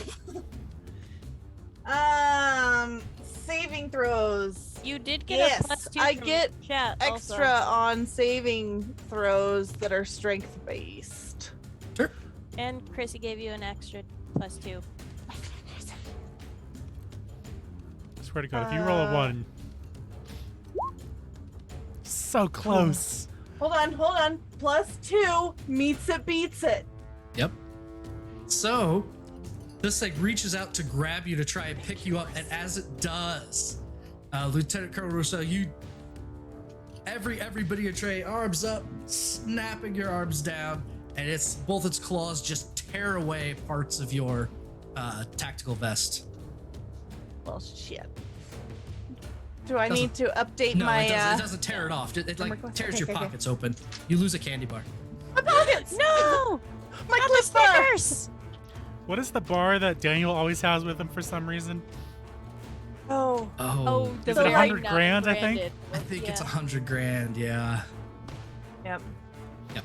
100 grand bar goes flying across the fountain square. All right. Dr. Troy, I need one more saving throw from you. Constitution saving throw. Don't bet on it.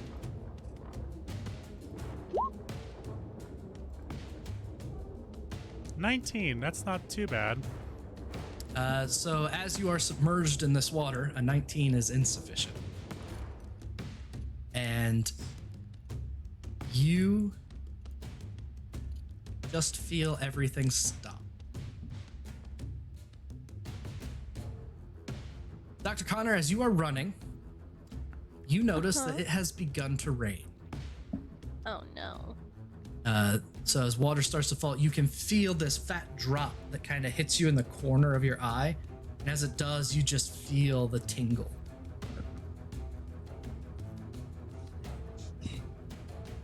Keep Doing running. this.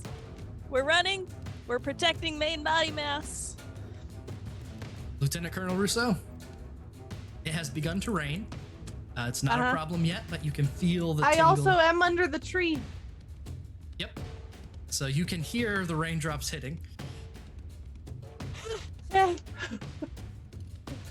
Both the Unas stop and look up at the sky.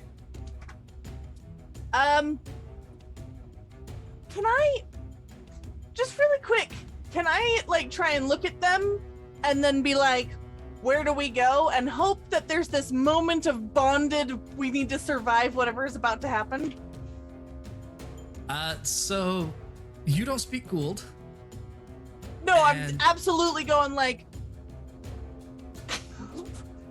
They, at this point, since it's not their turn, all they do is their sneers kind of become a, almost a smile of sorts, we'll say.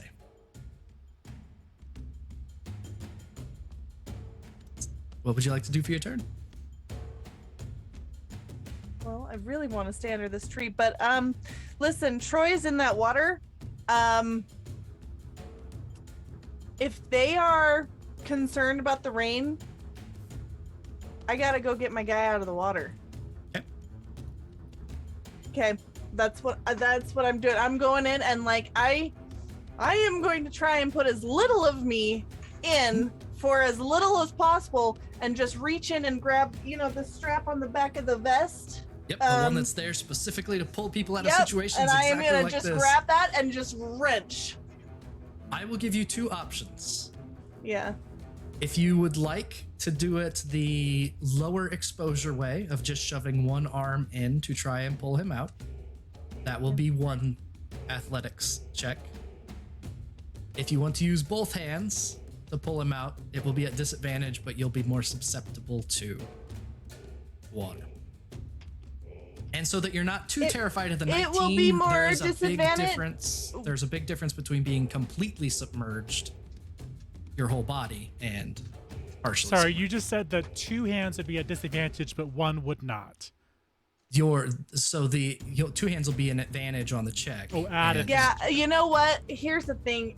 This is a little bit of a panicky. Like, I feel the urgency of the need to move, and also, he's under the water and not moving. So I've just gotta. I'll do two hands. All right, give me an athletics check at advantage, Hmm. and then a Constitution save after that. 15, and then a Constitution save. Oh, I've got a thing on that too. I get advantage on that. Constitution saving throws. Yep. Okay. Okay. A 10. With your 15, you are able to reach both arms in. You get a hold, one hand on the strap, one hand underneath the shoulder, where it goes over the shoulder of Dr. Troy. You're able to wrench him out of the water and kind of toss him onto the ground. When you do, there is an audible clank, and his body doesn't bend when you toss him out. And he just kind of lays there, almost frozen, for lack of a better word.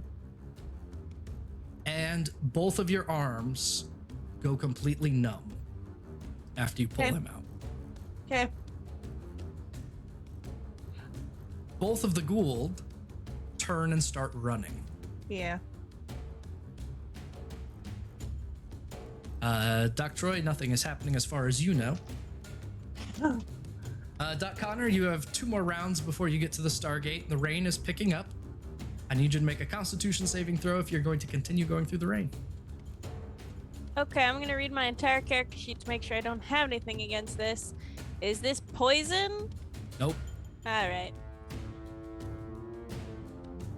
You know what? Constitution save? Huh. No. I'm gonna use my racial ability, background ability, quick study, and make that an intelligence save instead. Okay, sounds good. Which is significantly nicer. That's a 22. 22. You using your intelligence rather than just the bodily brunt of it, you're able to dodge from tree to tree a little bit better. Don't actually run through rain, you get wetter, so walk. Okay. So you change your pace, start like dodging walking raindrops between all the trees, like speed walking, but still walking instead of running. Okay, I think I got it. Okay. And one more round and you'll get to the Stargate itself. Lieutenant Colonel. Yep. Am I able to still move my fingers? You cannot.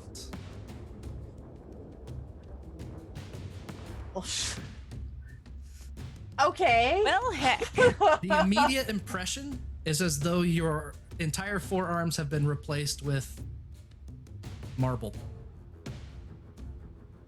Oh shit! I'm returning to stone.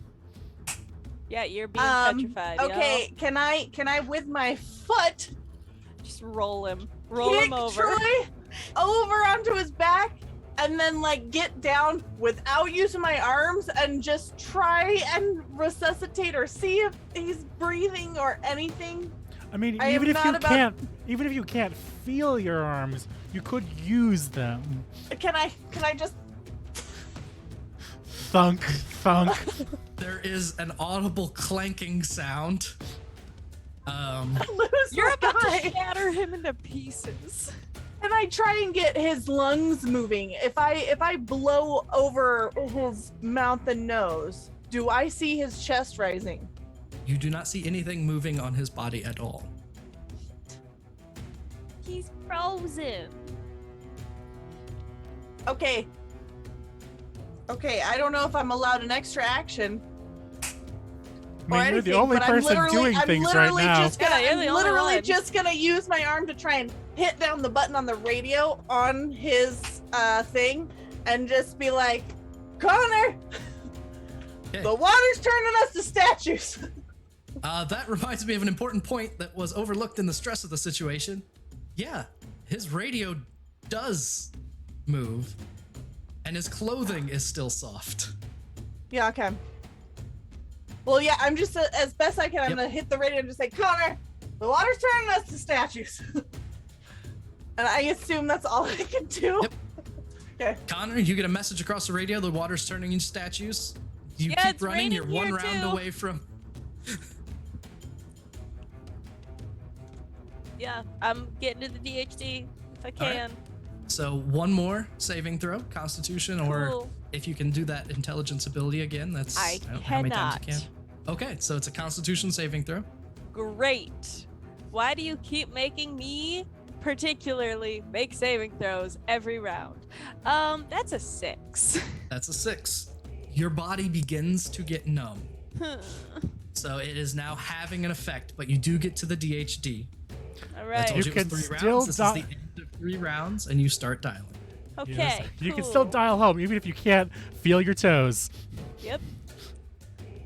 You start. The buttons clanking. are real big. It's fine. Yep. I can just smack. It's massive buttons. You are able to slap the appropriate buttons. Hit the big red button. You Call hit it the big good. red button. The Stargate opens as expected. Back over to Rousseau. The rain is picking up where you are as well. So I will need a Constitution saving throw from you as you are in the rain. Yep. It's not pouring yet. It's still a very light drizzle. But Okay. 20. A natural 20. 20. It is hitting you, but it's currently not affecting you. Do your entire turn perfectly normally, except for the fact that your arms feel like marble. Okay, can I and you're saying they cannot move. I do not have dexterity of my fingers. They're You do just not have dexterity of your fingers. Luca, yes. Ideas, please. get to the pipe room, the pump room. But what about you? Doesn't All right. matter. I'm already stoned. You're already stoned, did you say? Okay, I'm gonna have a little bit of a moral crisis as I leave my man behind on the field and run into the pipe room. Okay. It's close enough that you can get there in one turn. Or one additional turn is what I mean. So as you're getting there, you'll get there next turn. Connor, the gate opens up. Give me a Constitution save as you are in the rain at the beginning of your turn, and it has 14. So 14 is your second fail Okay. as everything begins to get stiff. I'm like dancing now in place to try and keep things moving and trying to grab my radio to get through to send the signal to them of like, send people with umbrellas, and also we're not going well. We're being frozen. Get through here. Help now. Rousseau, Don't let the one water more touch you. Constitution save as you are running to the water, and Doc Connor, you finish going stiff.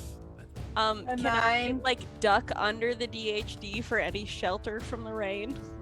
So letting you do the dialing was the last you were going to do Okay. after your 2 fails. Good deal.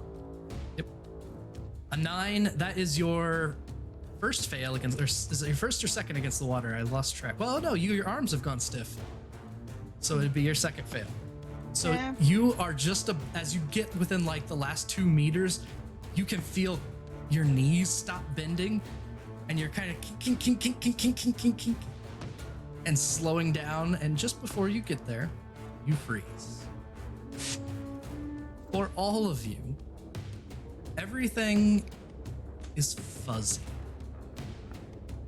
It's dark, but not. It's quiet, but not. And we'll figure out what all that means after we take a break. We're going to be in a very long break. We're going to be in 3 separate comas. Have a good one, y'all. Hello and welcome back. We left off with Phoenix 4 in a bit of a, well, sticky situation doesn't work quite as well, but they're between a rock and a hard place. Oh, no, that's a bit too on the nose. Yeah, it's all very dark and fuzzy. And yeah, that's where we left off. So that's where we will pick up, is actually with another Constitution saving throw from all 3 of you, please. Any abilities you have or anything along those lines work just fine.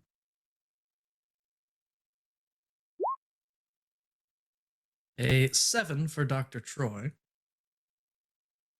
I got a 19. a 19 for Dr. Connor, and a 6 for the Lieutenant Colonel. So as it's not really as time passes, how do I describe what you experience? You experience nothing until, Dr. Connor, the blur and flickers that you occasionally experience starts to come into focus. And you can hear what sounds at first like stone rubbing against stone. And your eyes start to focus, and you can see the sky is still overcast, but it has stopped raining. And the trees are passing by as it seems like someone is dragging you by the foot. And as you look to your left and right, you see statues of the Lieutenant Colonel and Dr. Troy next to you being drugged as well. Who can I look who's dragging me? You look up, and what you see is a very fuzzy redhead in overalls. I think I have a picture of him. Is it a Stargate uniform? No, it is Okay. not. Good to know. Now, you're going to see a picture from the front, but by seeing a picture from the front, you can picture what he looks like from the back. So here you go. Oh gosh. Okay. Your eyes start to focus, and yeah, you see super curly red hair. Is Uh, this one dragging all three of us, or are there other people dragging the others? One person is dragging all three of you. There is what appears to be a rope. You kind of glance down. There's a rope tied on the three of your ankles that goes back to his hand, and he's just walking forward, pulling you along. Does it hurt to get dragged? You don't feel anything. You feel stone on stone. You find that you can't move any part of your body, but your eyes and your mouth starts to start working. Hey.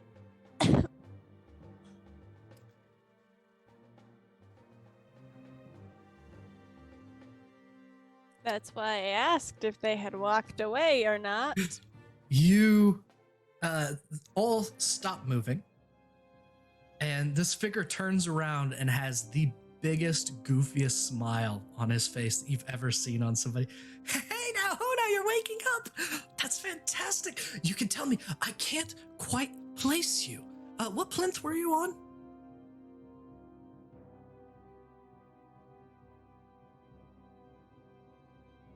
Oh, well, I'll figure it out. Turns around and keeps dragging you.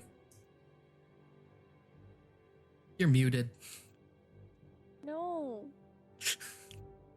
Uh, What? Huh? Get me up. I can't actually get up, but like I'm like just barely moving. I'm like, I don't want to be dragged anymore. You can't go anywhere yet. It doesn't work yet. Where? Now, where are you staying in this fine park? Tell me. Well, we're not staying. We just came for a visit. We came through the gate. Came for a visit. Nobody comes for a visit. You couldn't have come for a visit. Yeah, we did. There's like this visible confusion just racks across his face. Hey, no, you really need to stop dragging me. I have a camera, and if it gets scraped up, I'm gonna get in so much trouble. What? What? The Lieutenant thing around my Colonel? neck. You start to come to. Your eyes start to focus, and it takes a little bit for everything to come into focus. It kind of looks like, I don't know, the sun grew hair for a moment. Before it focuses in, and there is just this goofy looking dude pulling the both of you. Okay, I'm just gonna look over. No, the thing at around my Connor. neck. Don't let it drag. You're scraping it up. Stop. That thing. Hey, Farmer John. Who? Farm? Oh, suddenly gets all distinguished, sticks two thumbs behind the buttons of his overalls. Of course I it is. am the Warden. Welcome to the park. Warden. So you're the one that's taking care of everything? Of course, isn't it beautiful? Yeah, It's except wonderful. for like It like just pauses and walks over to the nearby plants and takes these clippers out of his pocket and clips this like one branch coming off a rose that was going just a little bit sideways.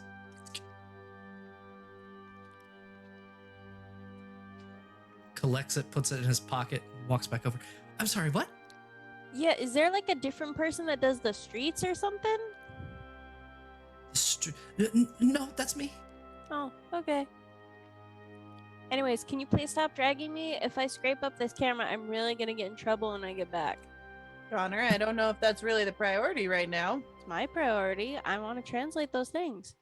Oh, maybe you can tell us though. What's on the wall behind the Stargate? You are a strange creature. The big circle Dr. thing. Troy, you start to wake up. Your eyes begin to focus. You start to hear the muffled sounds that you are hearing start to come into focus as well. And yeah, you join them in the realm of consciousness. Fuck, who let me Right. drink that much? Fuck. Welcome back, Troy. We have a new friend. This is the Warden. Hello, Warden, Hi. are we Yes. going somewhere in particular? I'm trying to find your plinths. We We don't have any. from 'em. We're plinth free, thank you. We came from the Stargate, the big circle. In that direction, maybe. I just kind of point in a random one. Yeah, your eyes go in that direction. You find the rest of your body's just not working yet.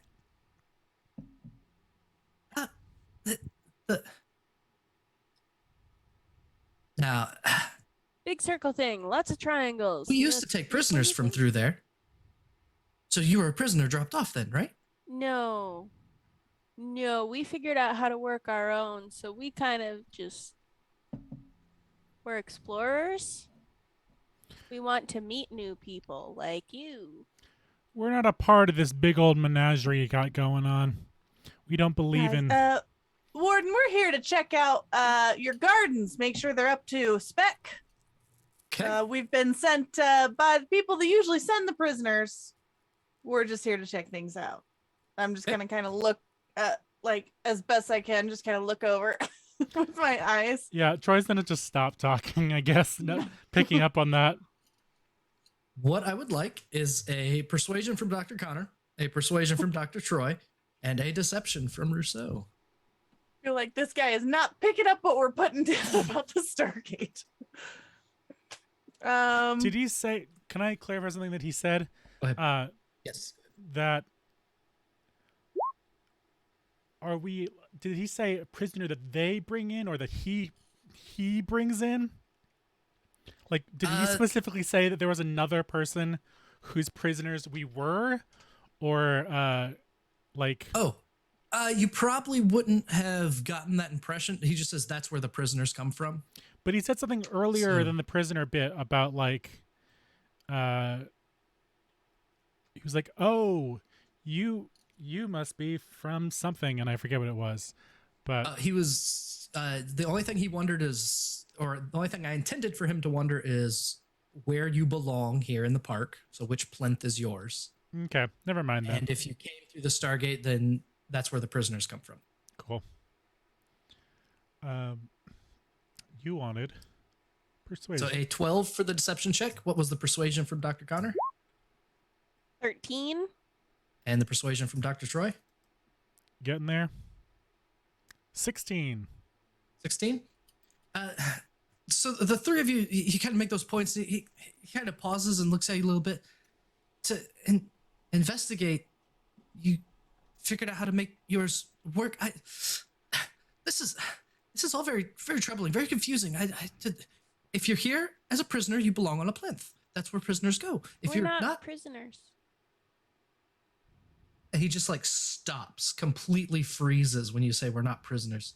I mean, like, you're tying us up, so I guess, like, we're your prisoners, and I would ask that, like, we not be. Let's not do that. Okay. Almost like there was a reboot or something, for lack of a better descriptor. His head kind of snaps out of it. You're not prisoners. Do you take prisoners? Please stop mentioning prisoners. No, we're not prisoners. No. We would like to not be. We could be friends. Let's be friends. Right? You have friends? The numbness starts to wear off in other parts of your bodies. He kind of pauses and he drops the rope that he's holding. That it's not tying you up; it's just tied around your ankles.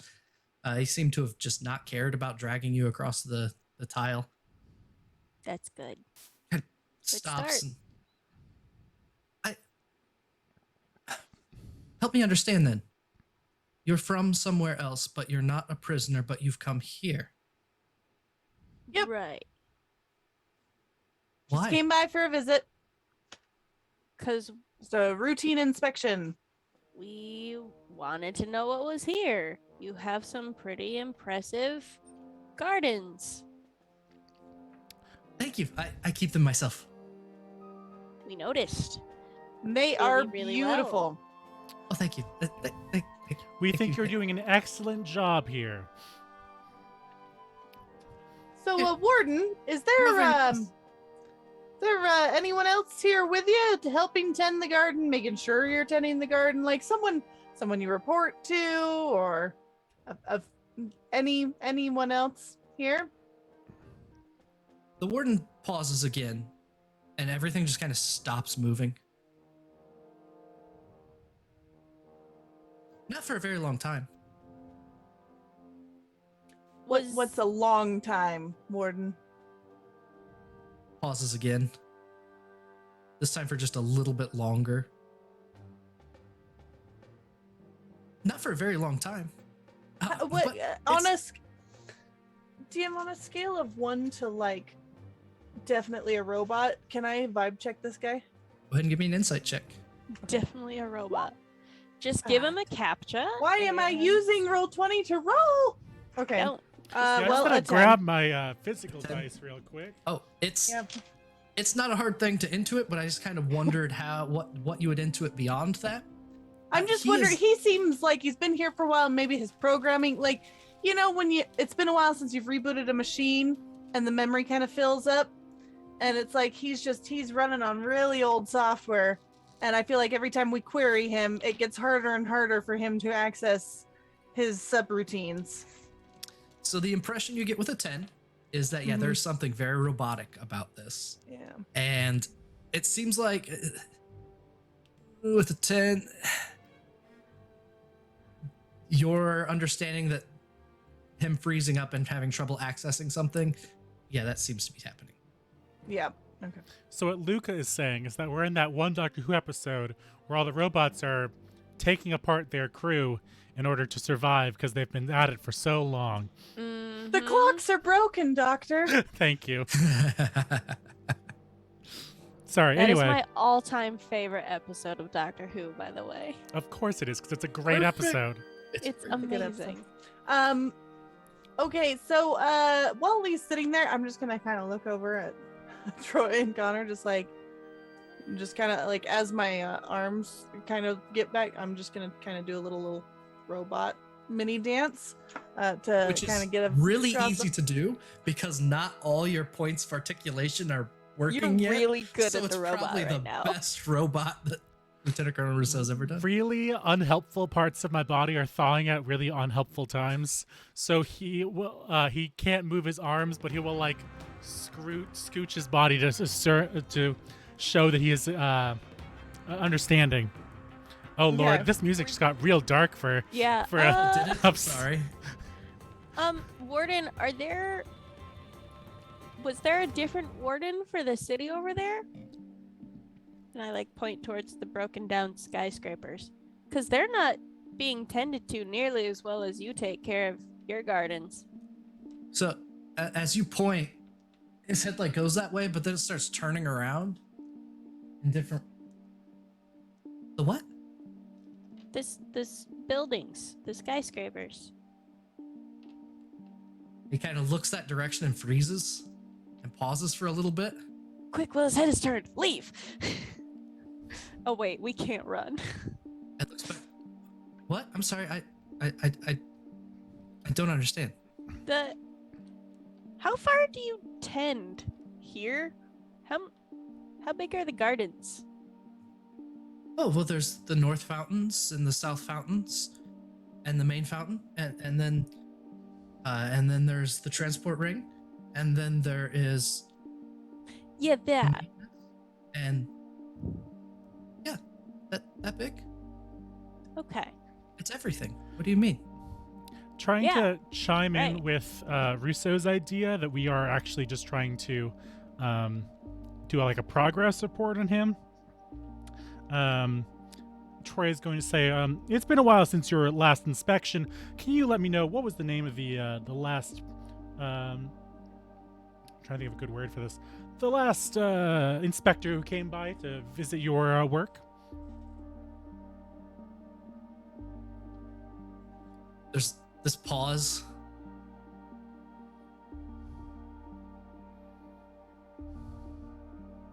I don't know who was here last. Seems your memory is just a bit fuzzy. That's understandable. We are going to need to inspect the rest of the park while we're on visit. I will move the prisoners back to their plinths. How many prisoners do you have at one time? Right now? Yeah. There are there are 24 prisoners here in the park.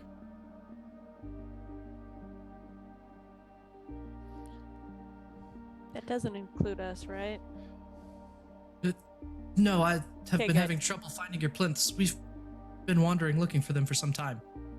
You kind of look around and you realize you're in a part of the park that you've not been in before. Is it possible, Warden, that some of the prisoners got loose? There was an altercation before as we attempted to find you.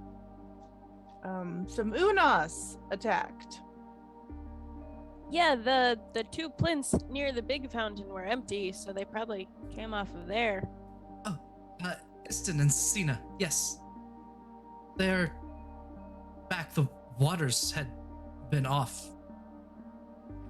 But Yeah, the fountains are what's keeping them still. I returned those two and came to find your place since. You returned them all by yourself. Yes. When we had Be a gone pretty to strong guy.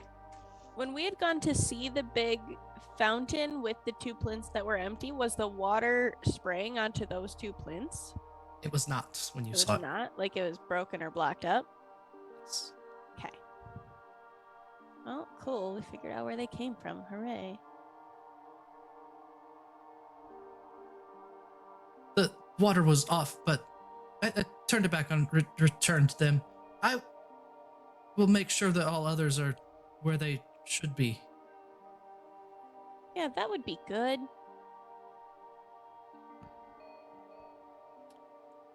So, think- about my earlier question, Warden, Sorry, Um, yes. in terms of anyone else here or anyone you report to, is there? No, I do what I've been asked to do and continue to do it. Yes. And who asked you to do it? He freezes up again. Something tells me he might not know the name. Yeah. How much time do you think has passed? I made it to the gate. I radioed through, but I told them to come help, but nobody else got here. I'm like turning and asking Mr. Russo quietly, not telling this to the warden. You can make a survival check if you'd like. Okay. I use roll 20 6. again. I'm gonna just put away this character sheet. Which Not means even I look at get it. a Eureka point. You don't have any idea how much time has passed. And really have no means of measuring it. Except for asking the computer. Problem is, we don't really know how time works on this planet, so we couldn't Yeah, we like, don't know. ask. Oh. What the average day is here. We might know it from the, like, we might know it from our briefing, but also like, if he says, "Ah, yes, it's been 6 tuckets since the last time we spoke," like, we would have no idea what Yeah. his time system is. Everyone go ahead and give me a perception check.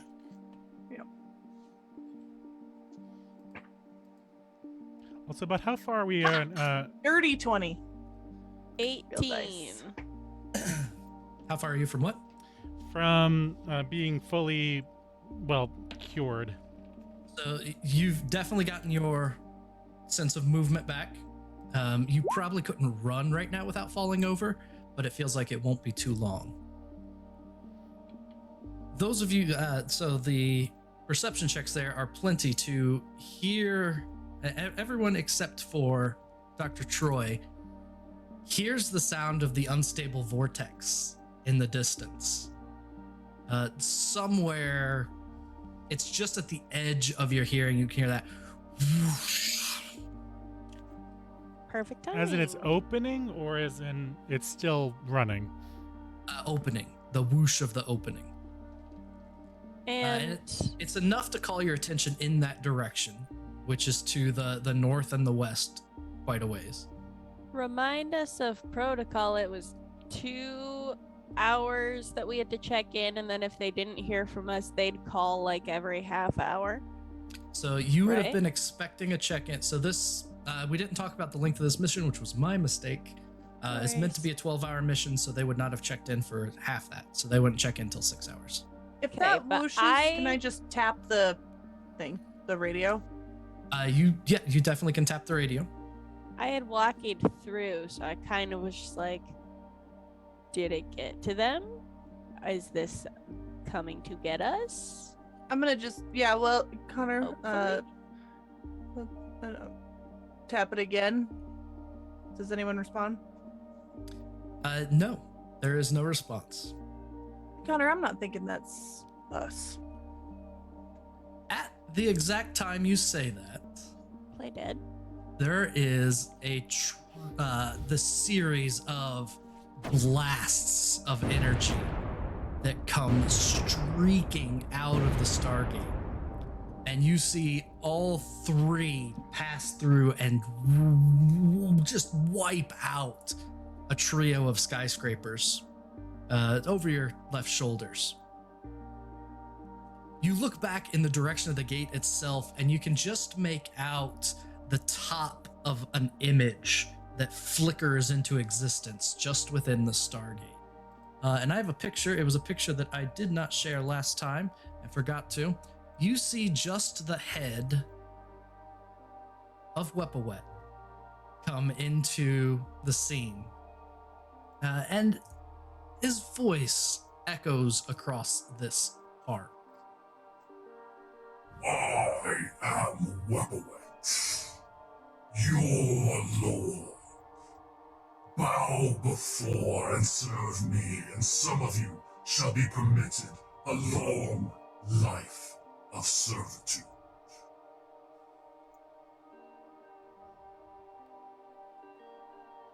Not entirely sure who he thinks he's talking to. The Yeah, head flickers again and disappears, and there's another trio of blasts that come out of there. And one of them crashes into the park itself. And the warden just stops. Oh, no, and takes off running faster than you've seen a normal person move, sprinting in that direction.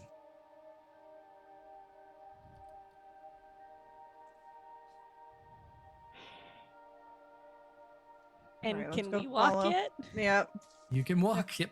All right. let's go follow, but I'm gonna recommend we stay back. Yeah, behind things, please. So there's a couple things. Behind things won't really matter if one of these blasts hit you. These are building destroyers. I want to come up on the gate from the side, like almost level with it, parallel to it, or on line with it, so that anything coming out of the gate is not going to hit us. So you are able to, you take a moment to assess where you are and give me a quick survival check.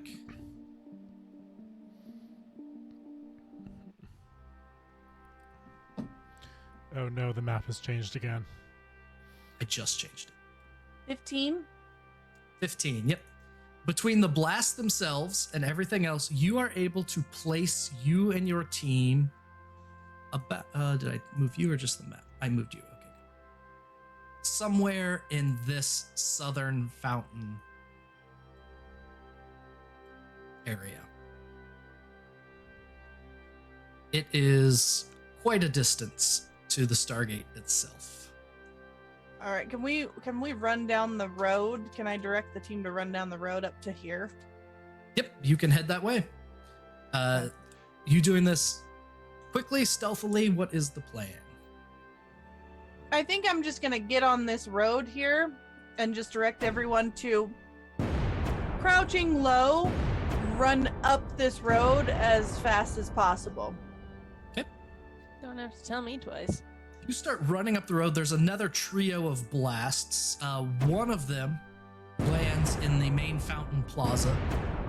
As you pass by, you can see that it just takes out that fountain. Are these blasts coming from within the Stargate? Somebody is shooting outside the Stargate. Okay.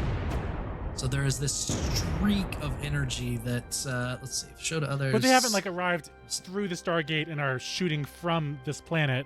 It is through the Stargate and then landing in this planet. Through the Stargate. They are shooting. It's a very narrow. There's a lot of geometry involved. But I was going to say, that's a very strange direction to shoot through. So there is enough to shoot that direction. It takes out that fountain. And these are supposed to be meters instead of feet. This is Portal 2, thinking with portals. Yep, it's getting there. But they're just blasting this energy out. And again, the scale's messed up on this map, sorry. But you head out into the street and start running. Go ahead and give me let's do one more perception check as you're running past the plaza.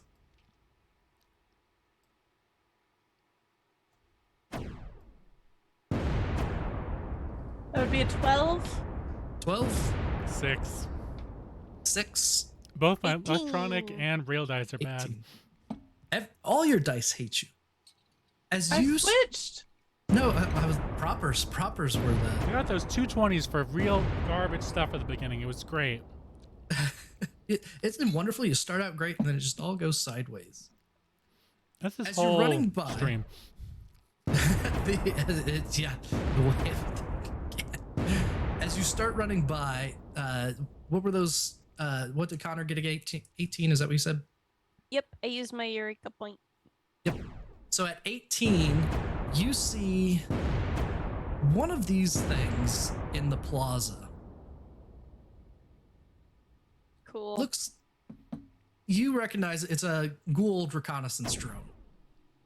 If these things see you, they tend to send the information back to whoever has the gate open. I would like to point that out to the better shot, which is Yep. Russo. Get it? Can I Russo, attempt Russo, get to shoot it? You certainly can. Lieutenant Colonel, get All it? right. That's 4 to hit. A 16 to hit.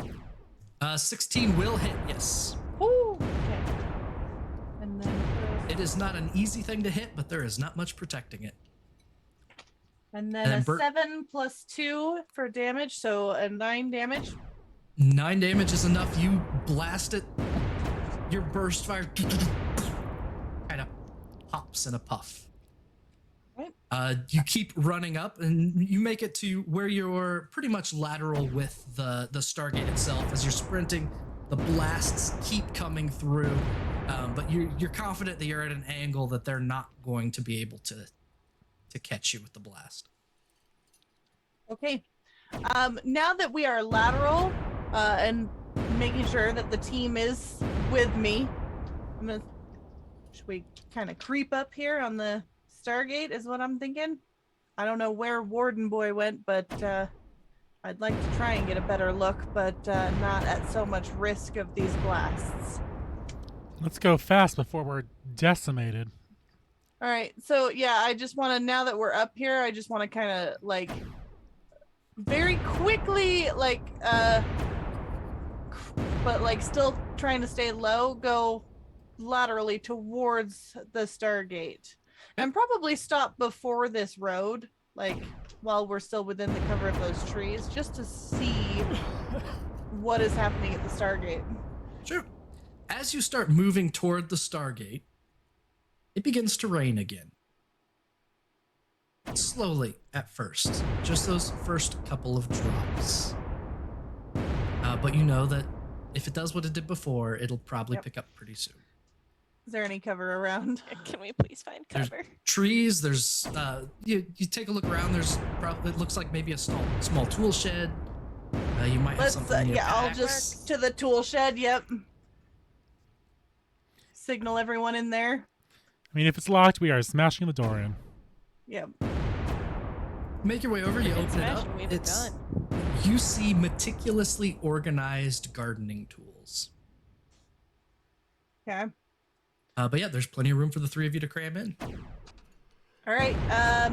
I will leave the door cracked slightly just so that we can kind of keep an eye on the rain situation. Because once it clears up, I really would like to try and move a little closer. Is there anything else we are hearing? Give me a perception check. You're much closer now. You'll have much better chance of hearing something different than what you've been hearing and seeing before. An 11. An 11?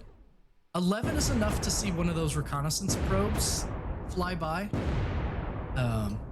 It seems unaffected by the rain. Yeah.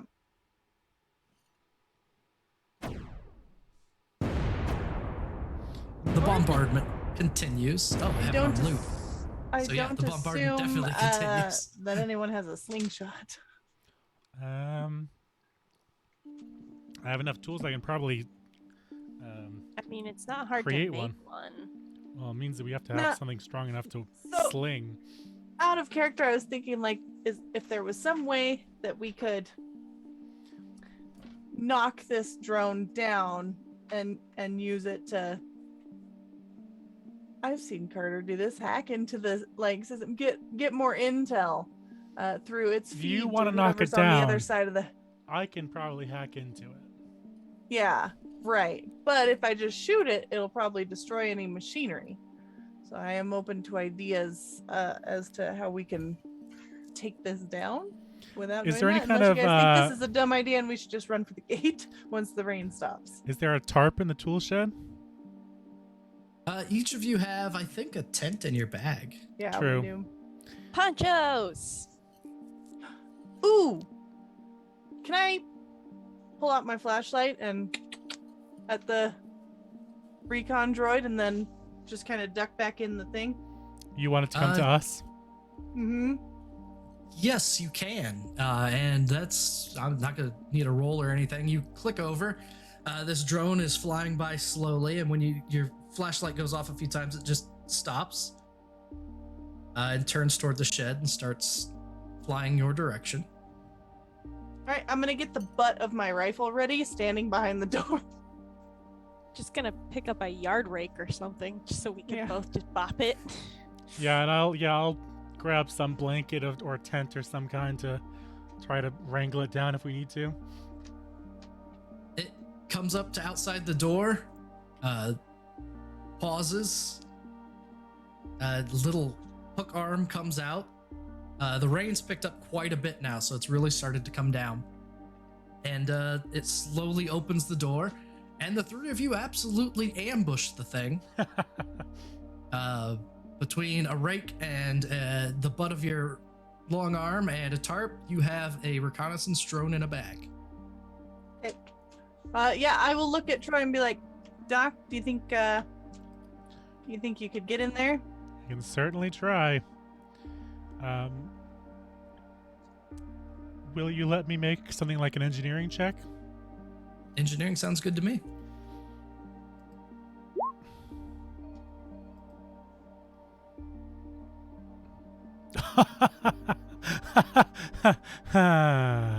That's a 7. So, it takes some time. Quite a bit of time. You spend about 15 minutes trying to find the right part of the drone. Another 15 finding where it would connect and send a signal. So it's been a half hour and you don't feel like you're making a huge amount of progress. Do you want to keep pushing or do you want to stop? I'm gonna call it. How is the rain doing? Yeah. The rain is coming down heavy. Ugh. If I'm not getting anywhere with this thing, I'm going to call it quits and check in with Lieutenant Colonel and just say, I think the patient might be deceased. You want to call in the other nerd? If you want to, you can try. I mean, there's nothing else. To Yeah, do. Connor, you're welcome to take a whack at it. Otherwise, There's nothing else to do. I while think we the wait next for thing is rain. to try and use our radios. See Is if they're the- listening on frequency. Is the Stargate still open and firing after half an hour? So I was about to say, it gets to that 38-minute mark, and the Stargate closes. Ooh, okay. The rain continues to come down, but the firing does stop. Do we have ponchos and stuff in our bags? Our You could kit? probably so in the basic kit does come with a tent, so you could probably make a tent. Without Climate heavy- clothing. Poncho? Yeah, yep, that'd be poncho. But you do know, even with a poncho, Yeah. it's still hard to not get wet at all in rain. Yeah, But I will entertain ideas, and I mean, if it's waterproof enough, and as we learned from the pH test that it acts mostly like water, as long as we can keep the rain off of most of our body, we should be okay. Yeah, extremities is probably fine. And since I've we're in Managed to do something with my coat, so yeah. because we're in full tactical gear, there's not a whole lot of exposed skin. But I mean, as soon as it seeps through our clothes, it'll be a problem. I mean, do we want to just send one of us out? Troy will hand over the thing to Connor, Okay. and we'll start trying to fashion some kind of protective garment. sure. Wish we had some of those leaves from the first planet.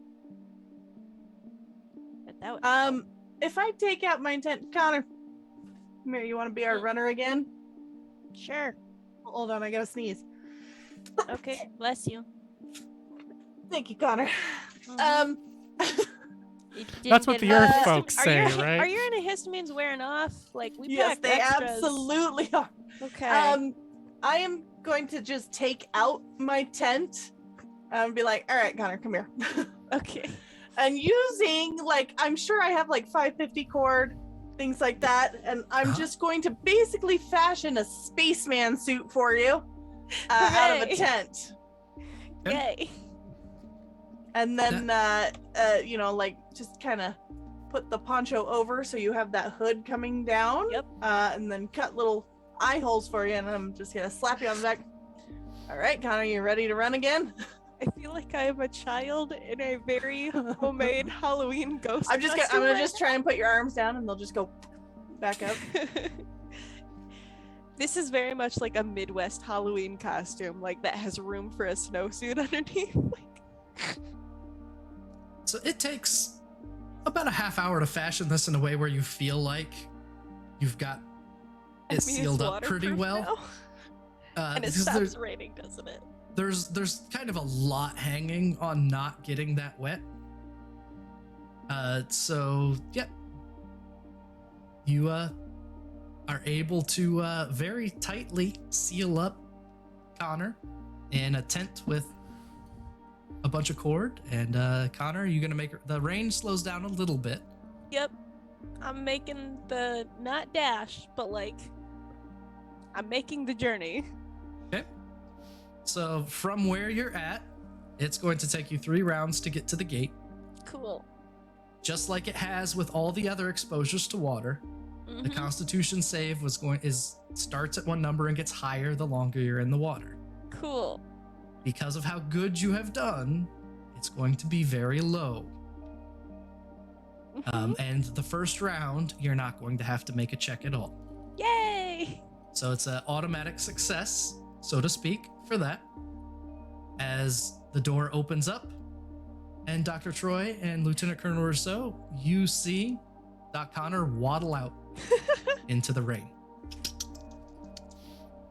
I definitely make like this swoosh, swoosh, swoosh as like the tent just whips against each other. Yep, there is definitely windbreaker vibes going on. That's appropriate And for it tracks 2002. y'all. Yeah, Huh? Yep, and it's that weird teal color. of course. it is. No, that'd be the worst color for a military tent. So you do that first set, no problem. Give me a Constitution saving throw. It's a very low DC.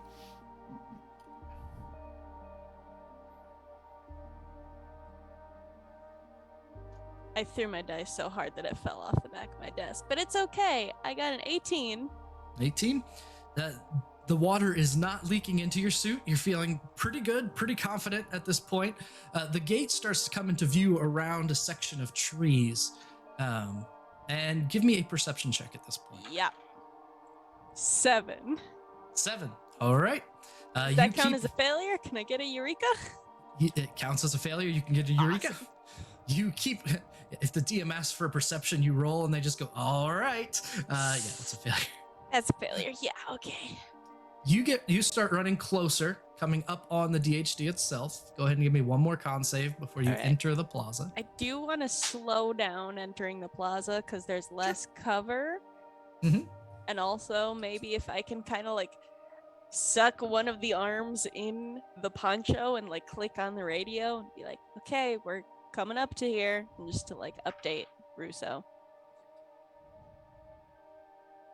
All right. Like, Best of luck. You still feeling dry? Yeah, so far. I got a 12 constitution this time. 12 Constitution. There is a little bit of a tingle. Not enough to shouldn't have taken be my a hand in. failure, but you do feel some moisture's getting in somewhere. Yeah, You it's because I come- shifted to get my hand in on the radio. I knew I shouldn't have done that. You come running up on the Stargate Plaza, or slowing down at a light Yep. jog up to the Stargate Plaza, and as you approach, you see 24 Jaffa warriors frozen in place around the Stargate. Oop. I'm just gonna avoid them very carefully. What was the plan when I got here? It was that I would dial home, right? Okay, cool. I'm just gonna reach out of my nice plastic onesie and start dialing home. Okay. Before you get to the DHD itself, so that was while you were entering the Stargate Plaza, you see all Okay. of these Jaffa. As you start approaching, you see that the DHD itself is covered by something. What?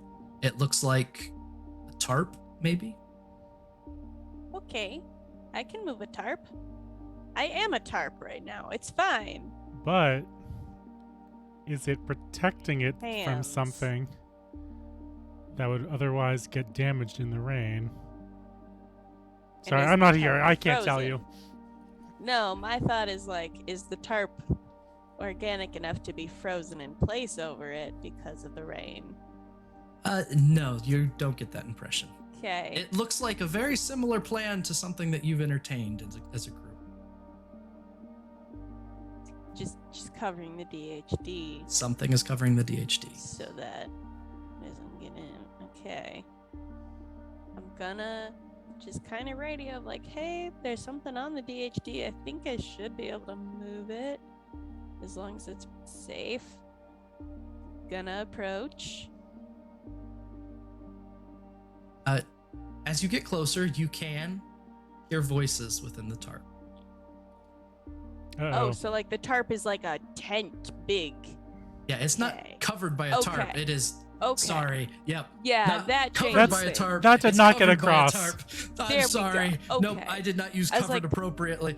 I was like, It's like, cool, she there's should a be more nervous about this. Oh, wait, That's- I see what she means now. cool. No, Somebody no. threw a blanket over the DHD. So Yeah, no, what? so but now it that you're is- like, there's a tent with some like people-sized hole over the DHD. I'll just be like, Yes, there is enough room for figures underneath the tent with the DHD. that's better. Okay, then I'm going to withdraw. There is a marquee tent over the DHD. There's a small circus tent in front of the DHD now.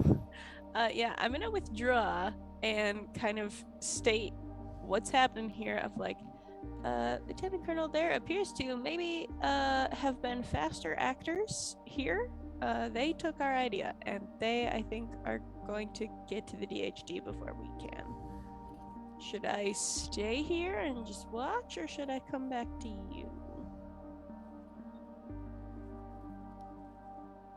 I'm like under a tree now, and I imagine that my tent is probably more camo than teal, so I'm hoping I blend in. And it's been long enough. Go ahead and give me another Constitution save. Yeah. 14. I'm muted. I'm gonna look over at Troy. Be like, do we all want a spaceman suit up and go out there, or have them come back? Well, I mean, mine's not perfect, so I would say, like, don't necessarily risk it unless you have to. Do you happen to see our warden buddy anywhere? Do I happen to see our warden buddy anywhere? You don't see him in the nearby vicinity, no. No. I don't hear him either.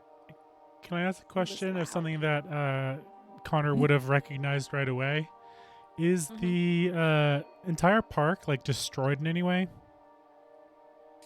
Definitely went by some places where the blast hit the park. Enough that with how the warden reacted to that first blast that hit the park, you're certain the warden is very busy somewhere. Yeah. Would I know what my only instinct is to say brand of Jaffa they are?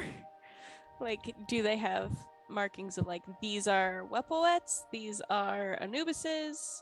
Yep, so you had just seen Wapwawet's symbol, and yes, you recognize them Stone. as Jaffa belonging to Wapwawet. They have the tattoos on their foreheads Good deal. of the dog standing on a snake. Right. Connor, So- either we come out there and back you up, or you head in and figure out who's tenting down the DHD. We need to get to it one way or another.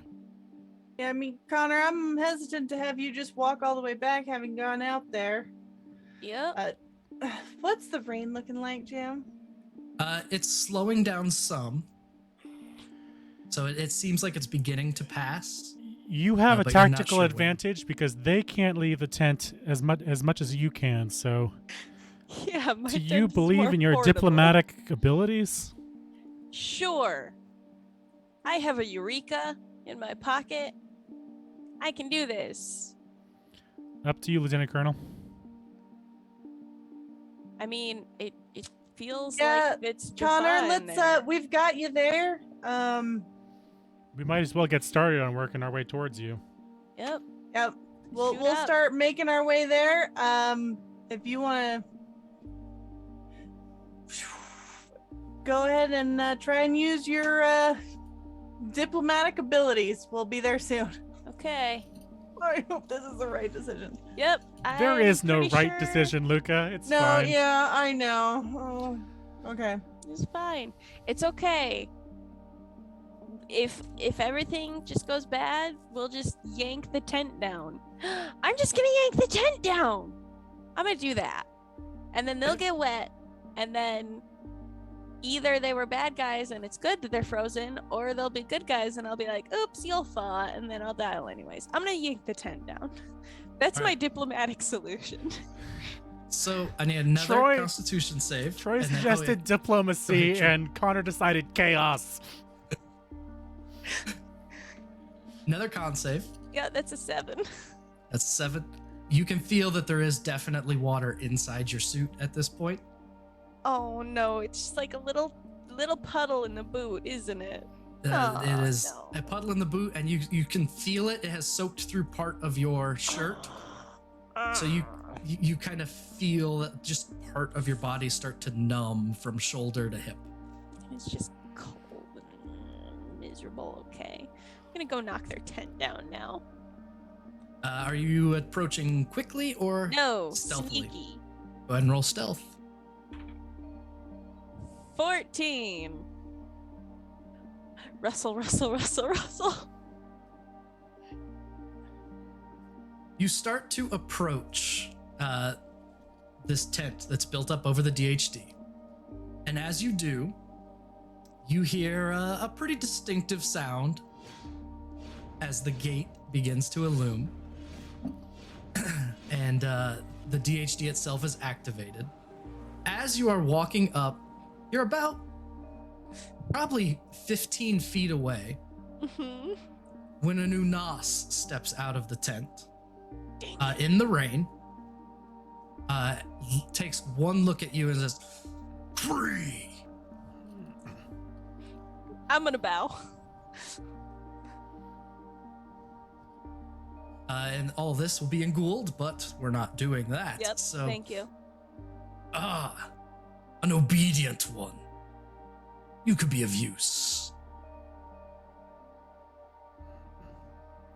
Is he in the rain and just taking it? Yes, Dang it. so far. Is it the same Unas as before? You can see, even though the bullet holes have healed, yes, it's one of the Unas. It's Sweet. one of the Unas from before. Sweet. He kind of has one claw over his head, like he's just trying to keep himself dry. But I mean, Right. the rain is slowing down enough that it's a little bit of a futile effort.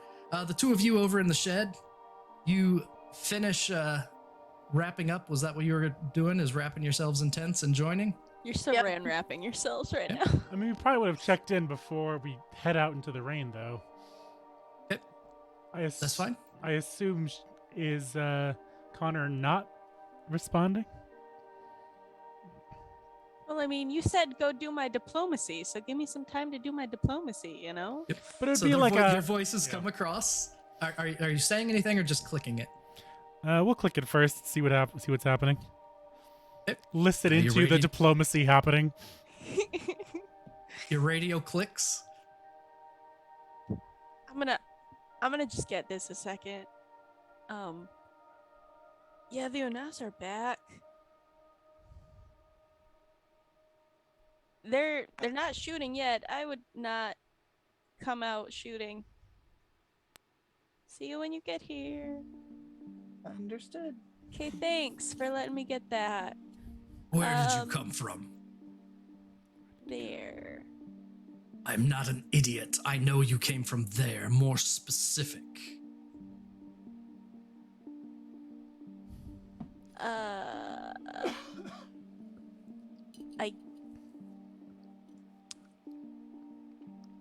We're from Tari. There is this glimmer of recognition as he saves again. Natural 20 and then a 23 is great. You are from the Tauri. You do not look like a Tauri. Exactly. I'm adopted. Yeah, I don't like to talk about it. Where are you from? You I'm just, dare to ask a question Nope. of your master. I'm just trying to make conversation. I'm very sorry. Didn't mean to pry. You looking for a way out? Nope, that's another question. Go ahead and give me another Constitution saving throw, Great. as you are already getting numbed. Natural 20. Okay. You're able to stave off the numbness a bit longer, and so is he, because he has advantage on all Constitution saves as a dang. Unas. Or as Rude. a Goa'uld. At this point, the rain finishes trickling and stops. Troy, Russo,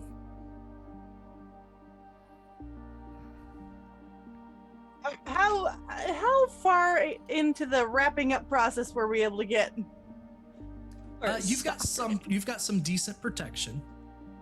You're not All getting right. you're not getting a free roll, but the rain is also stopping. Starting Yeah, to if the hit. rain is stopping, I'm gonna say, Troy, we should try and make some ground while we got it. Let's move. We'll head out.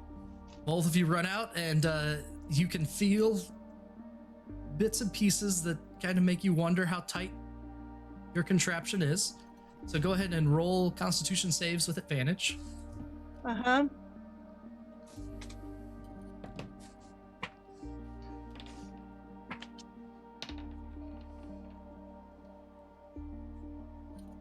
That is going to be, I rolled a 7, so that's going to be My highest was a 10. an 8. Now there is a good table left that's been unused. Would you both like to just pass this? Yeah, Let's go I with would, that. Troy. Yeah. Okay. So you pass.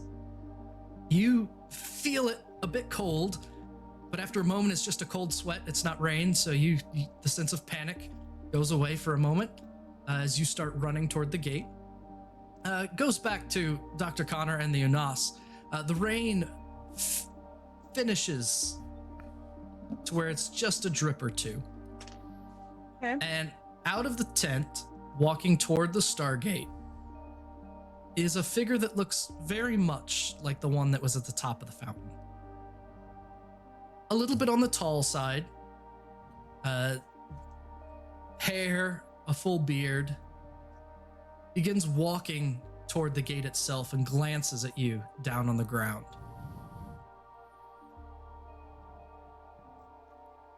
So, you were wise enough to bow.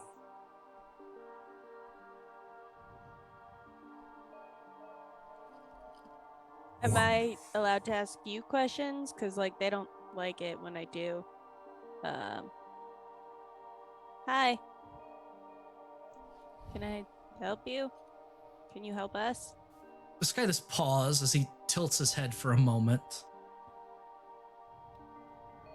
And then as the two of you, Troy and Russo, start running towards, you're close enough that you can hear as he stands on the ramp leading up to the Stargate and just yells out in this booming voice. And yells out this. I have been can't hear trapped on that. this miserable planet for far too long, but now... no more. Now that I am no longer in chains, I am free to finally enact my revenge upon every last soul who has wronged me. Ra shall suffer, as will any who stand in my way, but not nearly as much as the betrayer Wapwawet. In truth, I must thank you for your interference. The opportunity to express my gratitude in person will have to wait until one day when I might return to deal with you. I have no doubt by then your bleached bones will be dry and brittle, and easily crushed under my foot. Do not bother with the Shapahai, unless your destination of choice is your grave. Try to follow me and there is no place, no world, no galaxy, no universe that you or any of these underlings sent by the betrayer can run to, where you will not be hunted down and removed from existence. And then he steps through the gate. I could not hear any of that. Uh, So can I get a transcript later? yeah, transcript. It was a lot of threats. Great.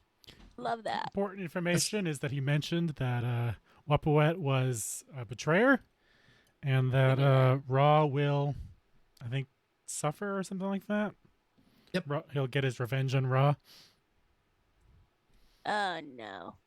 There's Now, a lot of Goa'uld posturing. Yeah, pretty much. the thing that all of Squabbling you know amongst the immediately. family. The thing all of you know immediately is Ra has been dead for quite a few years at this point. Yeah. Destroyed before the Stargate program fully came into being. The gate closes as the two of you finish reaching the edge of the Stargate Plaza. Dr. Connor is on her knees in front of an Unas. A second Unas steps out of the tent, and the Warden comes sprinting from the other side. No, no, no, no, no, no, no, no, no, no, no, no, no, no, no, no, no, no, and lifts both of his hands and starts blasting at the Unas with water. No, no, no, no escape, no escaping. You need to get back to where they're at. You need to, and just starts, the Unas just are getting pelted by this water. They try to turn around. Connor, it is your tent that's protecting you from being fully blasted as it splashes off of him. And before too long, the two Unas stop moving completely. The Warden, curly red hair everywhere, seems a little bit on the disheveled side. This is not good. This is very bad. This is gonna take so very long to... You back on your plinths! And he pushes both the Unas statues over, chung, chung, wraps a rope around their ankles, and just starts walking away. seemingly disregarding you completely.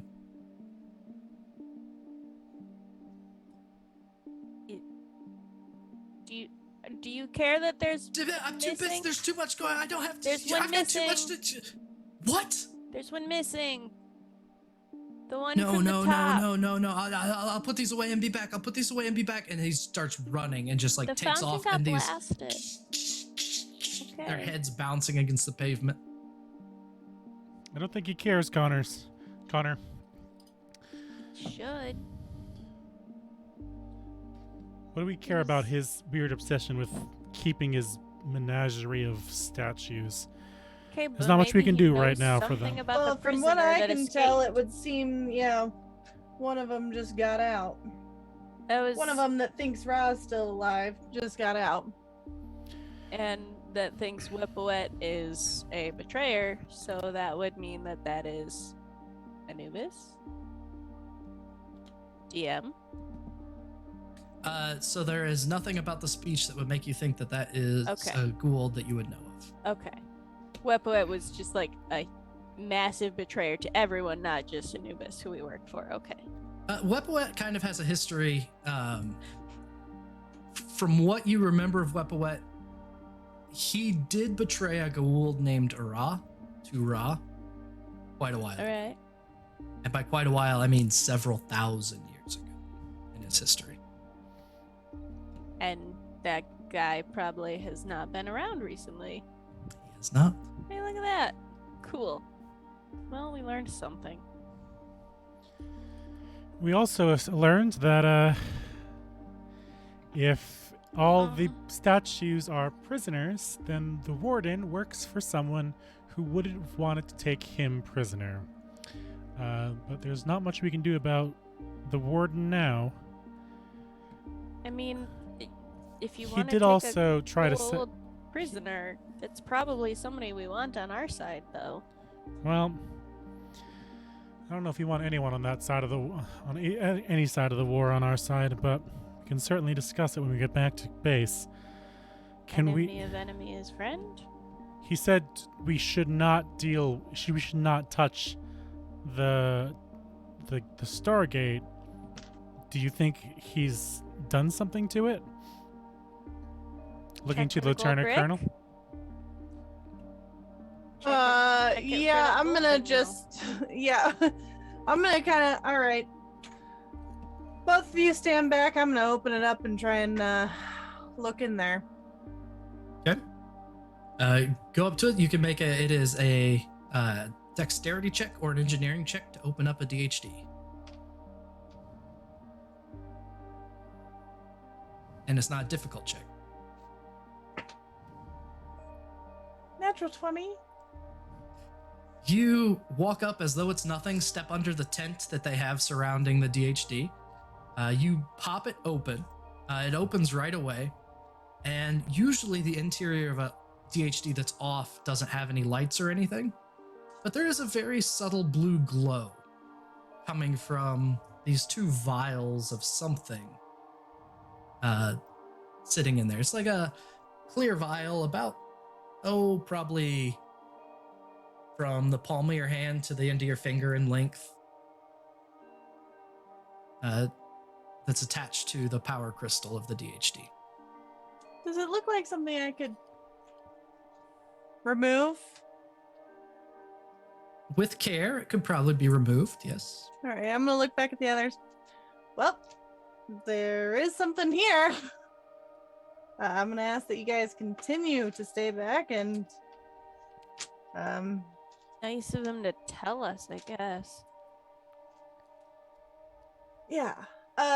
Can we? What do I need to like an engineering or what do I Either need to science do to or try and- engineering. It's the same. I Okay. if you want to make someone else do it, I because do you do have two not- science I, like, nerds.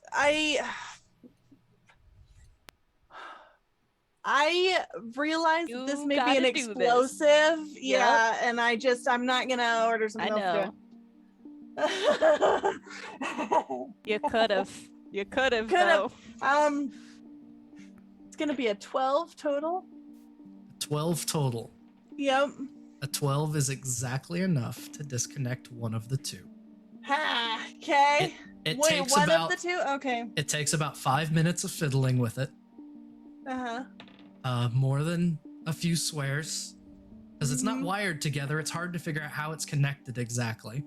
And you are able to slide that away. Once you get it away, you realize it's the liquid naquita power battery of a Matok staff. And there's one more left in there. Okay. If you are going to do this, if this is an intelligence or wisdom based check, I can give you a bonus from far away, so that I'm not getting up close to you. But I'll do the science. Yeah. I don't know what type of bonus. Connor, just walk me through this. It's plus TD. That's a D6 that you get Cool. to add.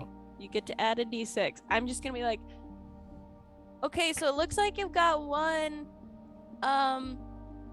So if you, it's a this type of battery. So I just like try and talk you through the connections. Come on.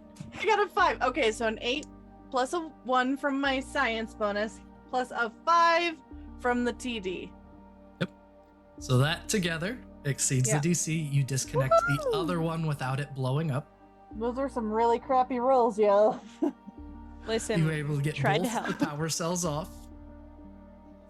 And there doesn't seem to be anything else in the DHD. Okay, all right. I'm gonna just like carefully set those down and just kind of stand up. Okay. We got it. I pull out 2 very specific cases from Yeah, my like, you engineering should probably kit take and those. store them away in a very safe location. Now, one of you that's actually good at this stuff, is there any way we can get the last dialed number on this thing? Just try and figure out where they went before we get out of here. Well, the DHDs do store the last like 50 dialed addresses, not in any particular order though, so there wouldn't be any really way to check which one it was that one. But You can cross-reference it try. against whatever we know back at base. it's true. Sounds good. Dr. Troy, you're the engineer. Do you want to try and pull that out of the DHD? Let's do the thing. Okay. Do can this Try thing. my physical dice like a crazy person. I know. It is either a science or an engineering check. You did take a kit that gives you advantage on that. Do you want an apt analogy too? It's fine because it's a 24. 24 Nice. is great. You, in fact, are able to you're able to pull the last 6 addresses out of the DHD. You also try and figure out, well, why is it only 6? So the memory of the DHD it's not just what's gone through, it's also chronological. And its memory has a limit in years, so there's only been 6 dialing out in millennia. No one has left this place in at least 1,000 years, except for a minute and a half ago. I dialed out too. Is that one in Oh, yeah. record or did it not make it? So that one is in there. Okay, good. So that one's in the record too. Okay. So you can eliminate one of the 6. You're down to Okay. 5 possible locations. We got it. How hard will that be to just dial all of them and try it, right? That sounds Well, safe. So my out of character, my suggestion is going to be we just record all of those. Oh yes, Yeah. we already have. That And yes, then that's what we were just gonna do. dial home. We were just gonna go to the Phoenix site. We were gonna. Troy be pulls smart out about his this. iconic notebook that he hasn't mentioned all episode, and make sure to write them all down. Yep. You get all of them written down. You're able to pull them off onto the display of the center red button and jot them down. You dial up to head home. It dials without any difficulty now. It wonderfully doesn't blow up. The gate opens. And how do the 3 of you leave this planet behind? Gladly. Probably like snagging a tree branch on the way back because we still got to study something. You still have all those photos to study, so don't put that put that aside. Listen, I get to do that. You're the one that, has leaf fans. So Hey you Connor, can take these back to your friends. Just saying. can you take some photos of the world real quick, because Yep. something tells me I really wish that we had gotten a picture of the warden. whoever used to live here, I Yeah. don't think they have much of a history left. No. And with that, he'll step through the Stargate. Perfect. Connor takes a few pictures, steps through. Mm-hmm. Rousseau, last one through because you're in charge and the one with the gun. Yep. Just gonna glance back and then walk through, like with a last look up at the skies. The Stargate closes. We're 2 for 2 for shitty weather on these Oh, units. yeah. Yeah, this is fun. The warden goes running by, trying to piece together the mess left in the wake. And that is where we will end episode 2 of Stargate Phoenix. Don't go too far. We will sit around for just probably 2 minutes with any comments, questions, concerns, conundrums, or qualms. And we shall see really where this leads next episode. Thank you, chat. Thank you, players. Is there anything any of you want to bring up before we close for the evening? Just my absolute panic that was happening. I thought Troy had died. Yep. And it was just like falling out of the water. I don't know. Resuscitated. This is the end. It's something that I told the players during the break. I honestly, unless it's something particularly heroic, I don't like killing players. I just don't. So usually any combat that I have has an oh shit button for me to press. And you might have noticed when it was just down to 2 and then down to 1. So one of the Unas was actually down. One more shot, one more burst from Russo probably would have killed that first Unas. Because they each had 30 hit points, and at his worst, he was at 24 gone. And he only healed 2 that round. So he was probably a decent roll from dying. But after Troy was gone and it was down to just the pistols, I pulled my oh shit button, which is, hey, it starts to rain. Which I enjoy doing that sort of thing. It does feel very cinematic of like, that's the thing. Circumstances save the heroes. This game is based on a TV show, and the power level is supposed to be equal to TV show heroes. Yeah. And I mean, how many times have TV show heroes been saved by Good timing. Mm-hmm. that sort of thing? Yeah. So, I was going for a TV show mood, which is kind of what I'm aiming for everything plot wise. So I hope that came across well. And that worked well. And honest question, did you in any way feel cheated that I didn't just like kill Troy by leaving him a stone? No, we Because I don't know want you players to would kill feel that Troy. way. Why would we I want you feel to kill very Troy? cheated. If we could just deal with that now. Troy, you're dead forever. Yes, Whoops. bye forever. No, All right, did not roll up feel a new cheated character. at all. No. Okay. I think it's No. the fact that you like specifically didn't say anything about me dying that I was like, I'm good. We're good here. Yeah. Because if I was like making death saving rolls, I'd be like, well, you fucked without a medic, I guess. But No, not the medic. it was upsetting that the only person that could help you guys heal was like shit out of luck. I do gotta say that as a viewer, I do thoroughly enjoy whenever there's an NPC with a single name, because a name like the Warden is such a great character, no matter what the situation is. But as a player, you're like, oh shit, oh shit, oh shit, oh shit, oh shit.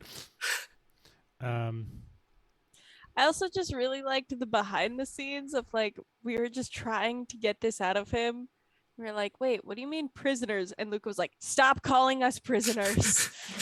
Stop talking to this man about prisoners. It's like, oh, You yeah. were like, oh, prisoners. I'm like, can we not let him believe that we are prisoners?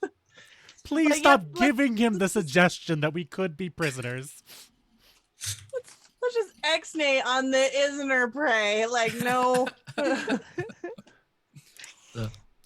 Purple Phil, yeah, the intro. I'm glad you liked the intro. I tried to do it kind of TV-ish. It was a little bit longer because I absolutely had to do the Wapwawet thing. Absolutely, you did. And the other thing, and this is what I learned making that, it's really hard to pull TV recap cinematics from a TTRPG game. Yeah. Because like we were listing the stuff like, oh, you know, this was so cool that we did, and this was a lot of fun. And you go back and watch it, and yeah, it's cool and it was a lot of fun, but it takes like a minute to get across.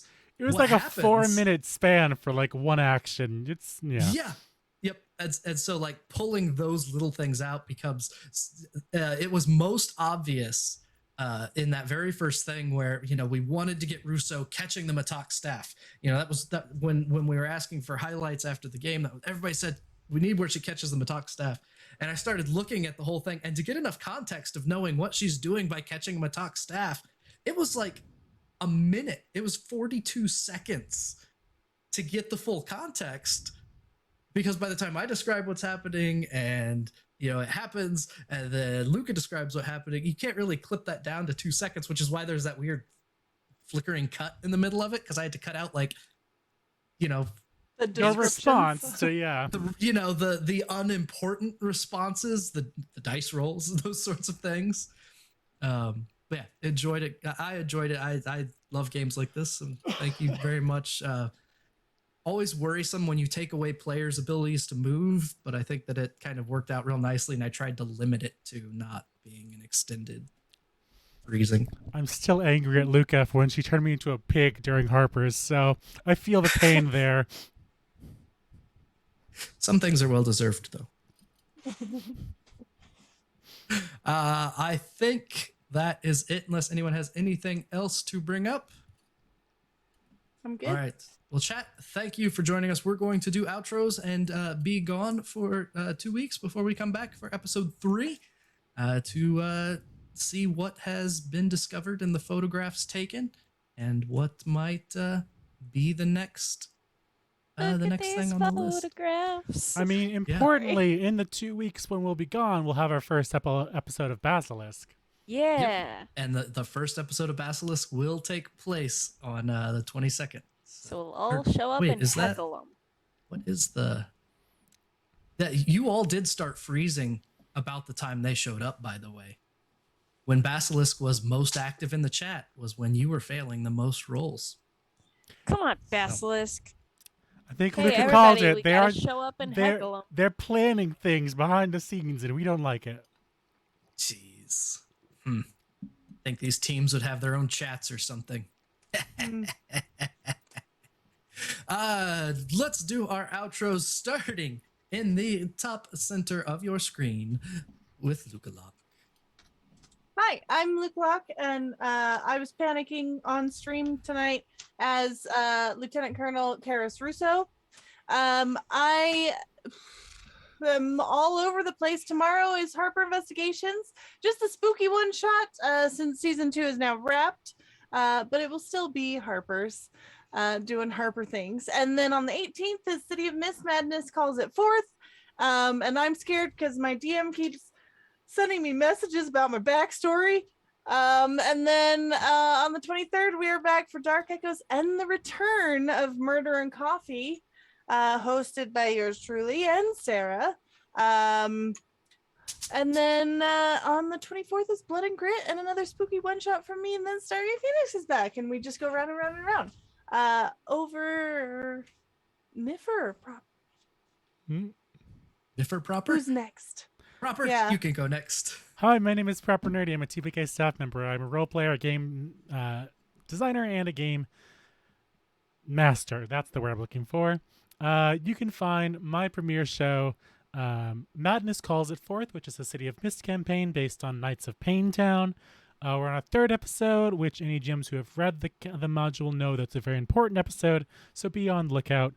Still, nobody has found the extra secrets from my most recent promo, so check that out on the Twitter. It's very fun, and I did put a lot of work into it.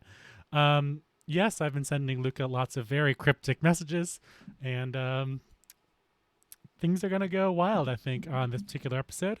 So I do hope you get a chance to see it. It is at 8 p.m. Eastern or 5 p.m. Pacific on the 18th. Other than that, you can check out my game Generational, a story about stories on itch. And I'm sure I'm in other games. I just don't know what they all are yet.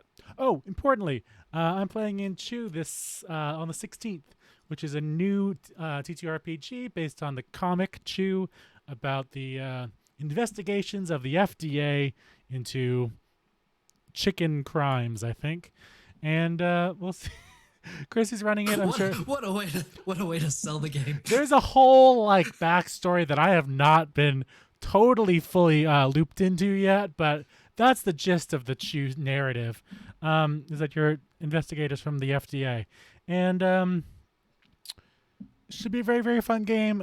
We are joined by one of the creators, and it is a brand new system on Kickstarter now. So if you like the series, the comic series, then you should check it out on Kickstarter. Next up is Niffer. It's me. I'm Niffer. You can find me everywhere at Niffer. I am a TPK and tabletop gremlin all over the place. And appropriately enough, it has started really heavily raining outside my window. So I'm just a minorly afraid what's going to happen. But it's fine. I am dry. And I am also a Jasper's Game Day Ambassador, which is a wonderful charity all focused around the education and prevention of suicide and awareness of that issue. It's a big deal. This week was Mental Health Awareness Day or week, and so you can find a lot of us sharing our stories of how tabletop has helped us with a lot of our mental health issues. I personally have loved finding my family at tabletop games like this one. Y'all are my wonderful space fam. Thank you very much. You keep me happy and safe, so thank you for that. And yeah, I love you all. Okay, bye. And I am Less Hit Boy Hero. I have been your Gate Master this evening, along with General Lawyer and an assortment of Goa'uld. We will be hitting the other half of this game with Stargate Basilisk premiering on Friday, the 22nd. So that will be interesting to see the other side of, what happens if you do this sort of thing and don't have any moral compass? I don't know. Let's find out. So we'll see what develops there. Besides that, coming up on Oaths, I almost said Oathswarm. Thanks. Oathswarm is coming up next Tuesday. So that is a blast. We are playing a special